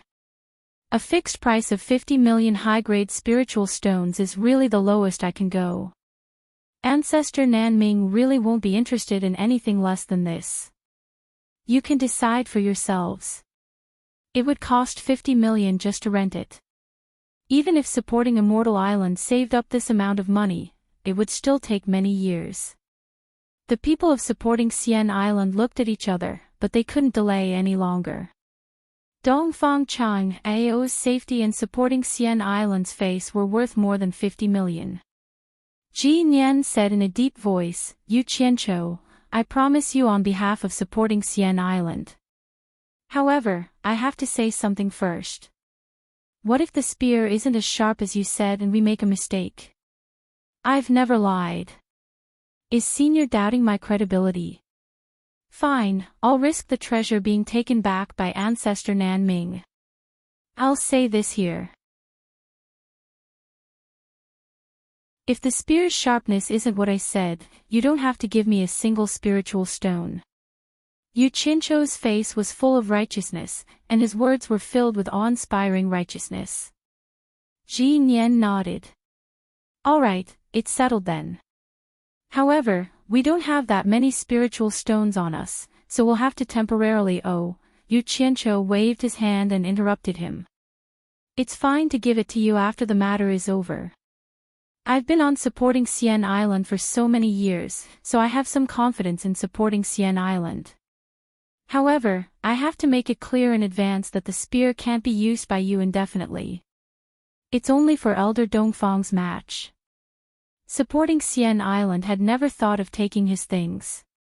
Moreover, since Yu Qianqiu was so straightforward, Ji Nian immediately agreed. All right, let's use the spear. I have to remind everyone that Ancestor Nanming is afraid that people will pry into the secrets of the treasures he refined, so he set up extremely powerful restrictions on them. I've asked him to set up the same restrictions on my two treasured sabers, so you must not use your divine senses to check them. Once your divine senses come into contact with them, they'll be immediately damaged, Yu Qianqiu warned. Everyone from supporting Xian Island was astonished. It turned out that the reason why the two sabers could hurt people's divine senses was because of the restrictions. There was actually such a powerful restriction in this world. That Ancestor Nanming really wasn't someone an ordinary person could compare to. After everyone agreed, Yu Qianqiu put his hand into his storage bag. After searching for a while, he suddenly muttered strangely, could it be that I forgot to bring it with me? That's impossible. When everyone heard this, they almost fainted. After wasting so much time talking, he actually said that he forgot to bring it with him. Ji Nian's face was ashen as he said, Yu Qianqiu, are you kidding me? Look carefully. Oh! I found it, Yu Qianqiu shouted. He didn't mean to dawdle, but the huge sabers that he made with his black flames were a little too crude. This time, since he was pretending to be the spear refined by Ancestor Nanming, he naturally had to look like a treasure spear. Otherwise, if they were all crudely made, it would be strange if they didn't suspect that they came from the same family. He was afraid that he wouldn't be able to fool them even if he wanted to. Thus, after some preparation, he put his hand into his storage bag and used his black flames to carefully suppress it. That was why he spent some time. Everyone from supporting Xian Island's gaze followed Yu Qianqiu's hand as it slowly moved. This action instantly attracted the attention of everyone on the surrounding mountains. What were those fellows from supporting Xian Island doing? Dongfang Chang Ao was fighting with his life on the line. Could it be that they still had the mood to do something else? The spear's tail that was slowly pulled out was black. It was formed by two malevolent beast claws, and the fine scales on the claws were vivid and lifelike. The spear's tail had just been revealed when a terrifying feeling of deterrence emanated from the storage bag. Yu Qianqiu suddenly pulled out the spear and casually inserted it into the ground beside him. With a pu sound, even the spear's tail could easily be inserted into the mountain rocks. The spear's body was about 2 meters long, and it was completely black. The spear's shaft was as thick as a child's arm, and it looked like it was covered in scales. Upon closer inspection, it turned out that there were 9 angry dragon carvings bearing their fangs and brandishing their claws. They looked as if they were about to leap out of the spear's shaft. From the front, the spear's blade looked like a flat dragon head opening its mouth and roaring angrily at the sky. The spear's blade had broken through the dragon's fangs and emerged from the dragon's open mouth. On top of the original 2-meter-long spear's body, there was a sharp edge that was half a meter long. The center of the spear bulged out while the edges were thin, and it even carried a dense barb. The spear's entire body was pitch black, and it didn't reflect any light in the sunlight. It was truly a mystery what it had been forged from.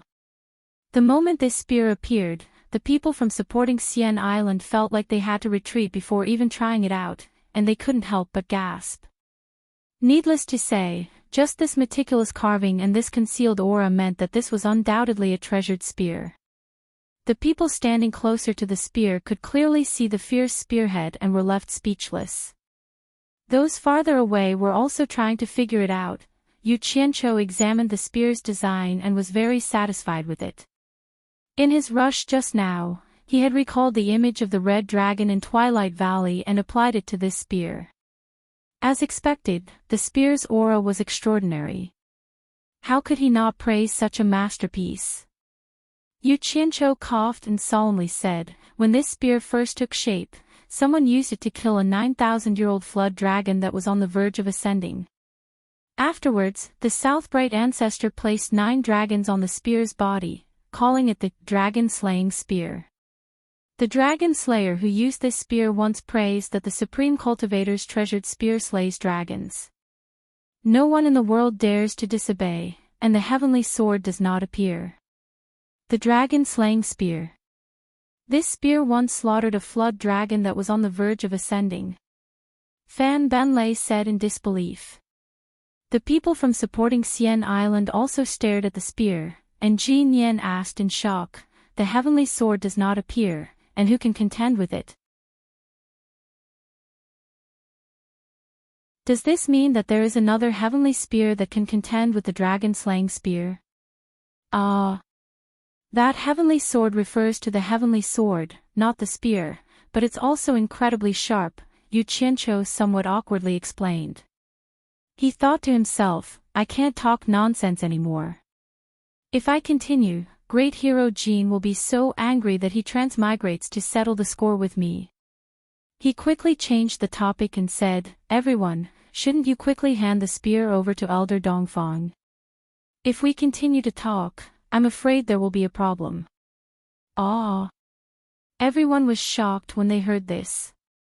Only now did they remember that they were only looking at the spear, and they neglected the desperate Dongfang Chang Ao. Jin Yan and Fan Benlei nodded at Quan Deming at the same time. Quan Deming grabbed the spear and instantly felt a bone-piercing cold. He couldn't help but praise, "Good spear."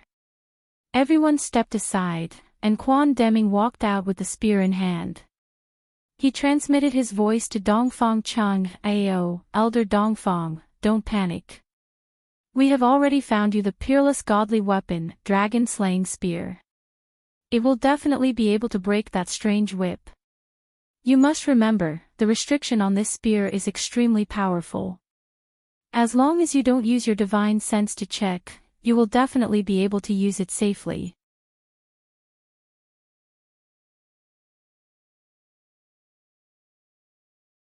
Chapter 394. Dongfang Chang Ao, who was trying his best to deal with Quan Deming, took the opportunity to take a glance. When he saw that Quan Deming was indeed holding a black spear in his hand, his spirit was lifted, but he was a little confused. He was good at using spears, so he paid more attention to all kinds of good spears. Where did the dragon-slaying spear come from? Why hadn't he heard of it before? When Yen Bugue saw the spear in Quan Deming's hand, his expression changed immediately. He could guess what was going to happen next.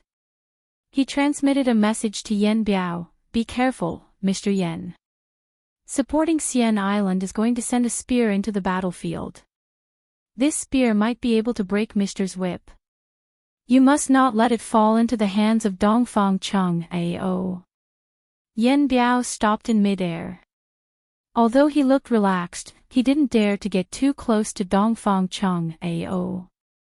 He was constantly on guard, afraid that Dongfang Chang Ao would launch another sneak attack. He was really shocked just now. When he heard Yen Bugue's telepathic message, he looked towards the direction of supporting Immortals Island. As expected, there was someone holding a black spear.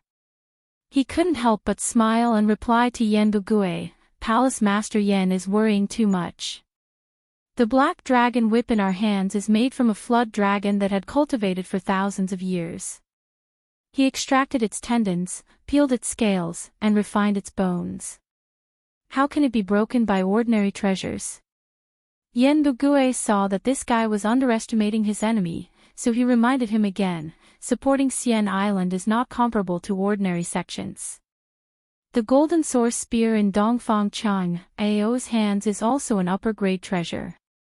It's just that Mr.'s black dragon whip is able to restrain it. Now that they are taking out something to replace the golden source spear, it's definitely not an ordinary treasure. Mister, you must not be careless. Yen Biao was alert. The two people in the air were looking at the spear in Quan Deming's hand. All the sects also saw some clues and knew that supporting Xian Island had brought out a powerful treasure. Quan Deming looked at the position and transmitted a message, Elder Dongfang, get ready to pick up the spear. After saying that, he threw the spear. A black shadow drew an arc and landed on a protruding boulder at the bottom of the valley. The black spear was inserted into the rock at an oblique angle. There was almost no sound, only the black end of the spear was exposed. All the sects were shocked. It was indeed a treasured spear. Dongfang Chang Ao, who was fighting, was slightly delighted, while Yen Biao was slightly startled. Both of them immediately locked onto that gun. Hi! Dongfang Chang Ao shouted. He had waited for so long in order to think of a way. Now that his fellow sect members had come out to save him with a treasure, success or failure would all depend on the spear below. How could he not give it his all? The spear in his hand shot out 100 spear shadows with all his might. Golden light shone as he forced the black dragon whip away. In a flash, he quickly descended. Dongfang, don't run. Yen Biao shouted. At this time, he was also a little anxious.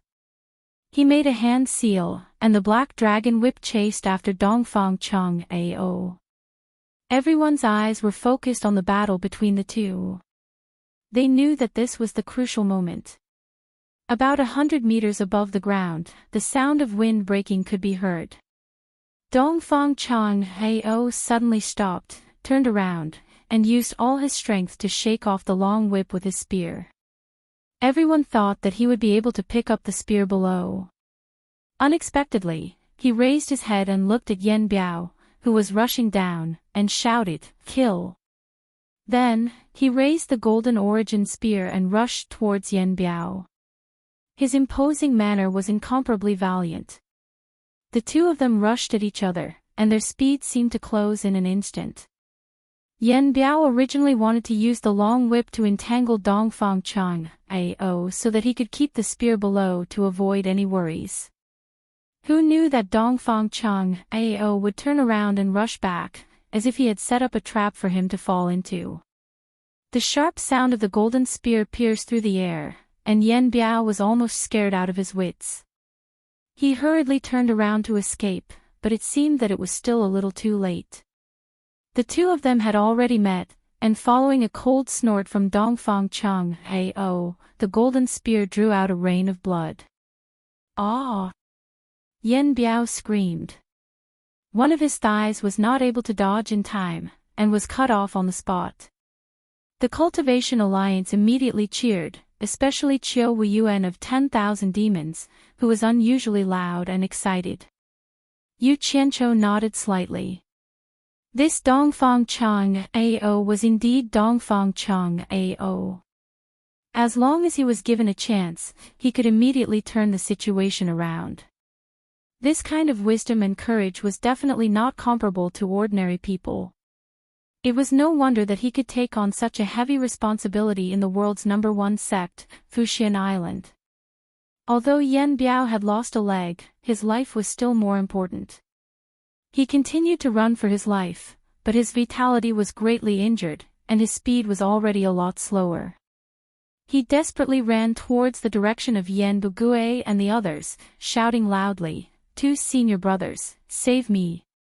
Among the dozens of people, 2 people immediately rushed out to rescue him. Yen Bugue anxiously shouted, "Don't break the rules." But someone beside him pulled his arm. The 2 people could not care so much now.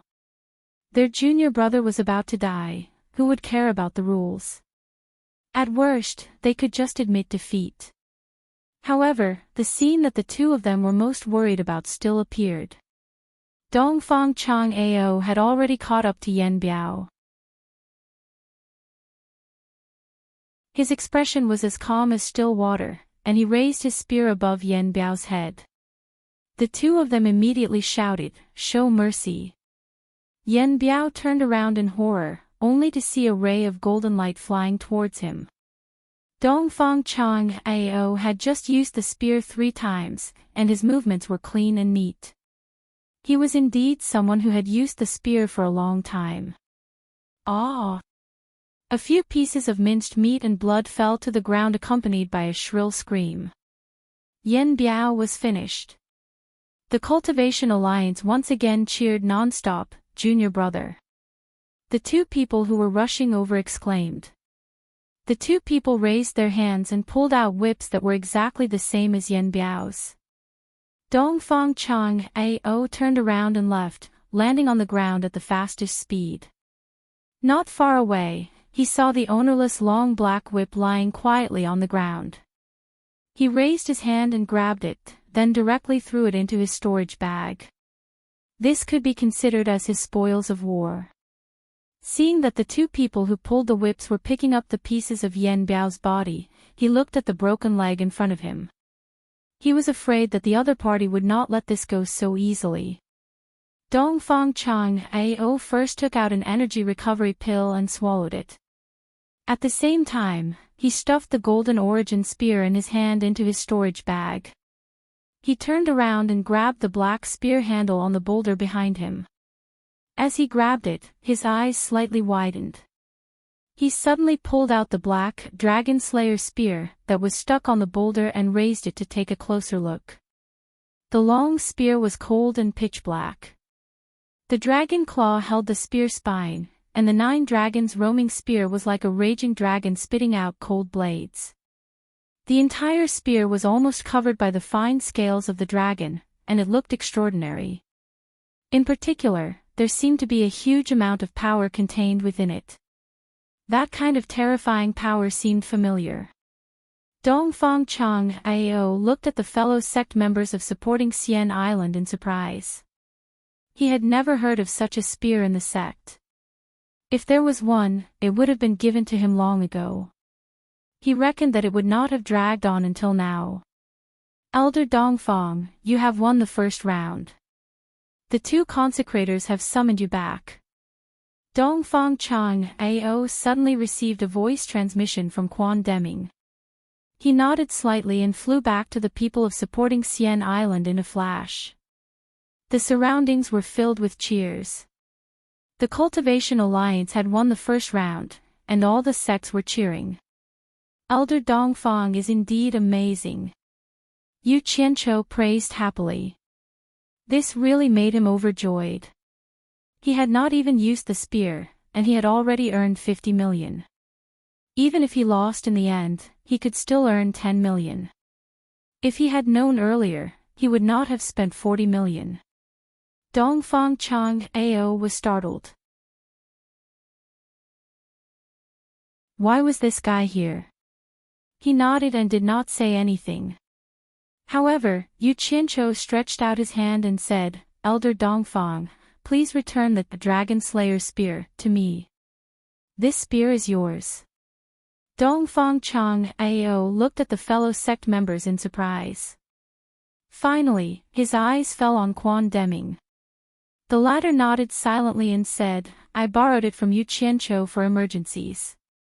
I promised him that I would return it to him after one round. This. Dongfang Chang Ao's eyes lingered on the spear. He was a little reluctant to part with it. After a little hesitation, he said decisively, Yu Qianqiu, are you selling this spear?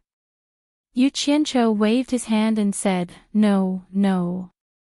I won't sell it no matter how much money you give me. Elder Dongfang, please return the spear to me. At this moment, someone in the valley suddenly shouted, Middle stage tribulation passing cultivator, Yan Fang is here to accept the challenge. Dongfang Chang Ao, do you dare to come down and fight me? Everyone from supporting Xian Island looked over. It was none other than one of Yan Biao's senior brothers. It seemed like he wanted to take revenge. Dongfang Chang Ao snorted and turned to Yu Qianqiu and said, Yu Qianqiu, lend me the spear for one more round. I will return it to you after I use it. Chang Ao. Ji Nian stopped him and shook his head. Supporting Xian Island has to fight for the first round. Since we have already won, let the other sects do the rest. Supporting Xian Island only needs to make a move at the crucial moment. Dongfang Chang Ao stopped and pondered. He knew that the sects had their own considerations. He could not control his own impulse. He looked at the people at the foot of the mountain and gritted his teeth as he handed the Dragon Slayer spear in his hand to Yu Qianqiu. Yu Qianqiu took it and touched it before stuffing it into his storage bag. He bowed to Ji Nian and said, After the challenge ends, I will come back to find you. Ji Nian nodded with a gloomy expression. Just touching the spear had cost supporting Immortal Island 50 million. If he had known that Dongfang Chang Ao would kill like that, he would have just thrown something as a trigger. There was no need to waste so much money. Yu Qianqiu did not care so much. After leaving supporting Xian Island, he went back to the four families. Zi popped her head over and asked curiously, I saw it just now. The gun that was thrown down seems to have been taken out by you. Yu Qianqiu looked at her. It was good to have a high cultivation. So many people were blocking and yet she saw it. Actually, it was not just Zi who saw it. Many people saw it. Even if they did not see it, they would have guessed it. If supporting Xian Island really had a spear, they would have taken it out long ago. There was no need to surround him and take out a spear. If it was not his, who else could it be? Yan Biao's senior apprentice brother was still shouting, What? Dongfang Chang Ao does not dare to come out, but the whole Chinese cultivation world does not dare to come out. Are you all cowards? Who will fight me? He shouted and scolded for a long time, but no one from the sects came out. The key was that everyone knew how powerful the whip was from Dongfang Chung, Ao's battle. Those with the same cultivation as Dongfang Chung, Ao would not be able to deal with it better. And the cultivators in the final stage of tribulation passing couldn't come out because of the rules. For a moment, people from the sects looked at each other. That whip was troublesome. Yu Qianzhou looked left and right for a long time. Seeing that everyone was still hesitating, he could not help but laugh. Hee hee. Since everyone is so polite, I won't be polite. Ziyi's eyes brightened. You want to go up? His fighting style was always so novel. She liked watching it. Hee hee. What do you think? We can't let people laugh at us Chinese cultivation world for not having anyone.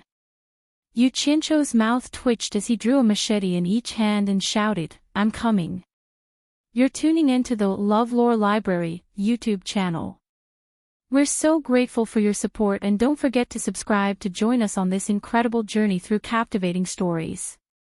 Your generosity through donations truly makes a world of difference, as it's the primary source of revenue that allows me to expand and enhance this channel for you.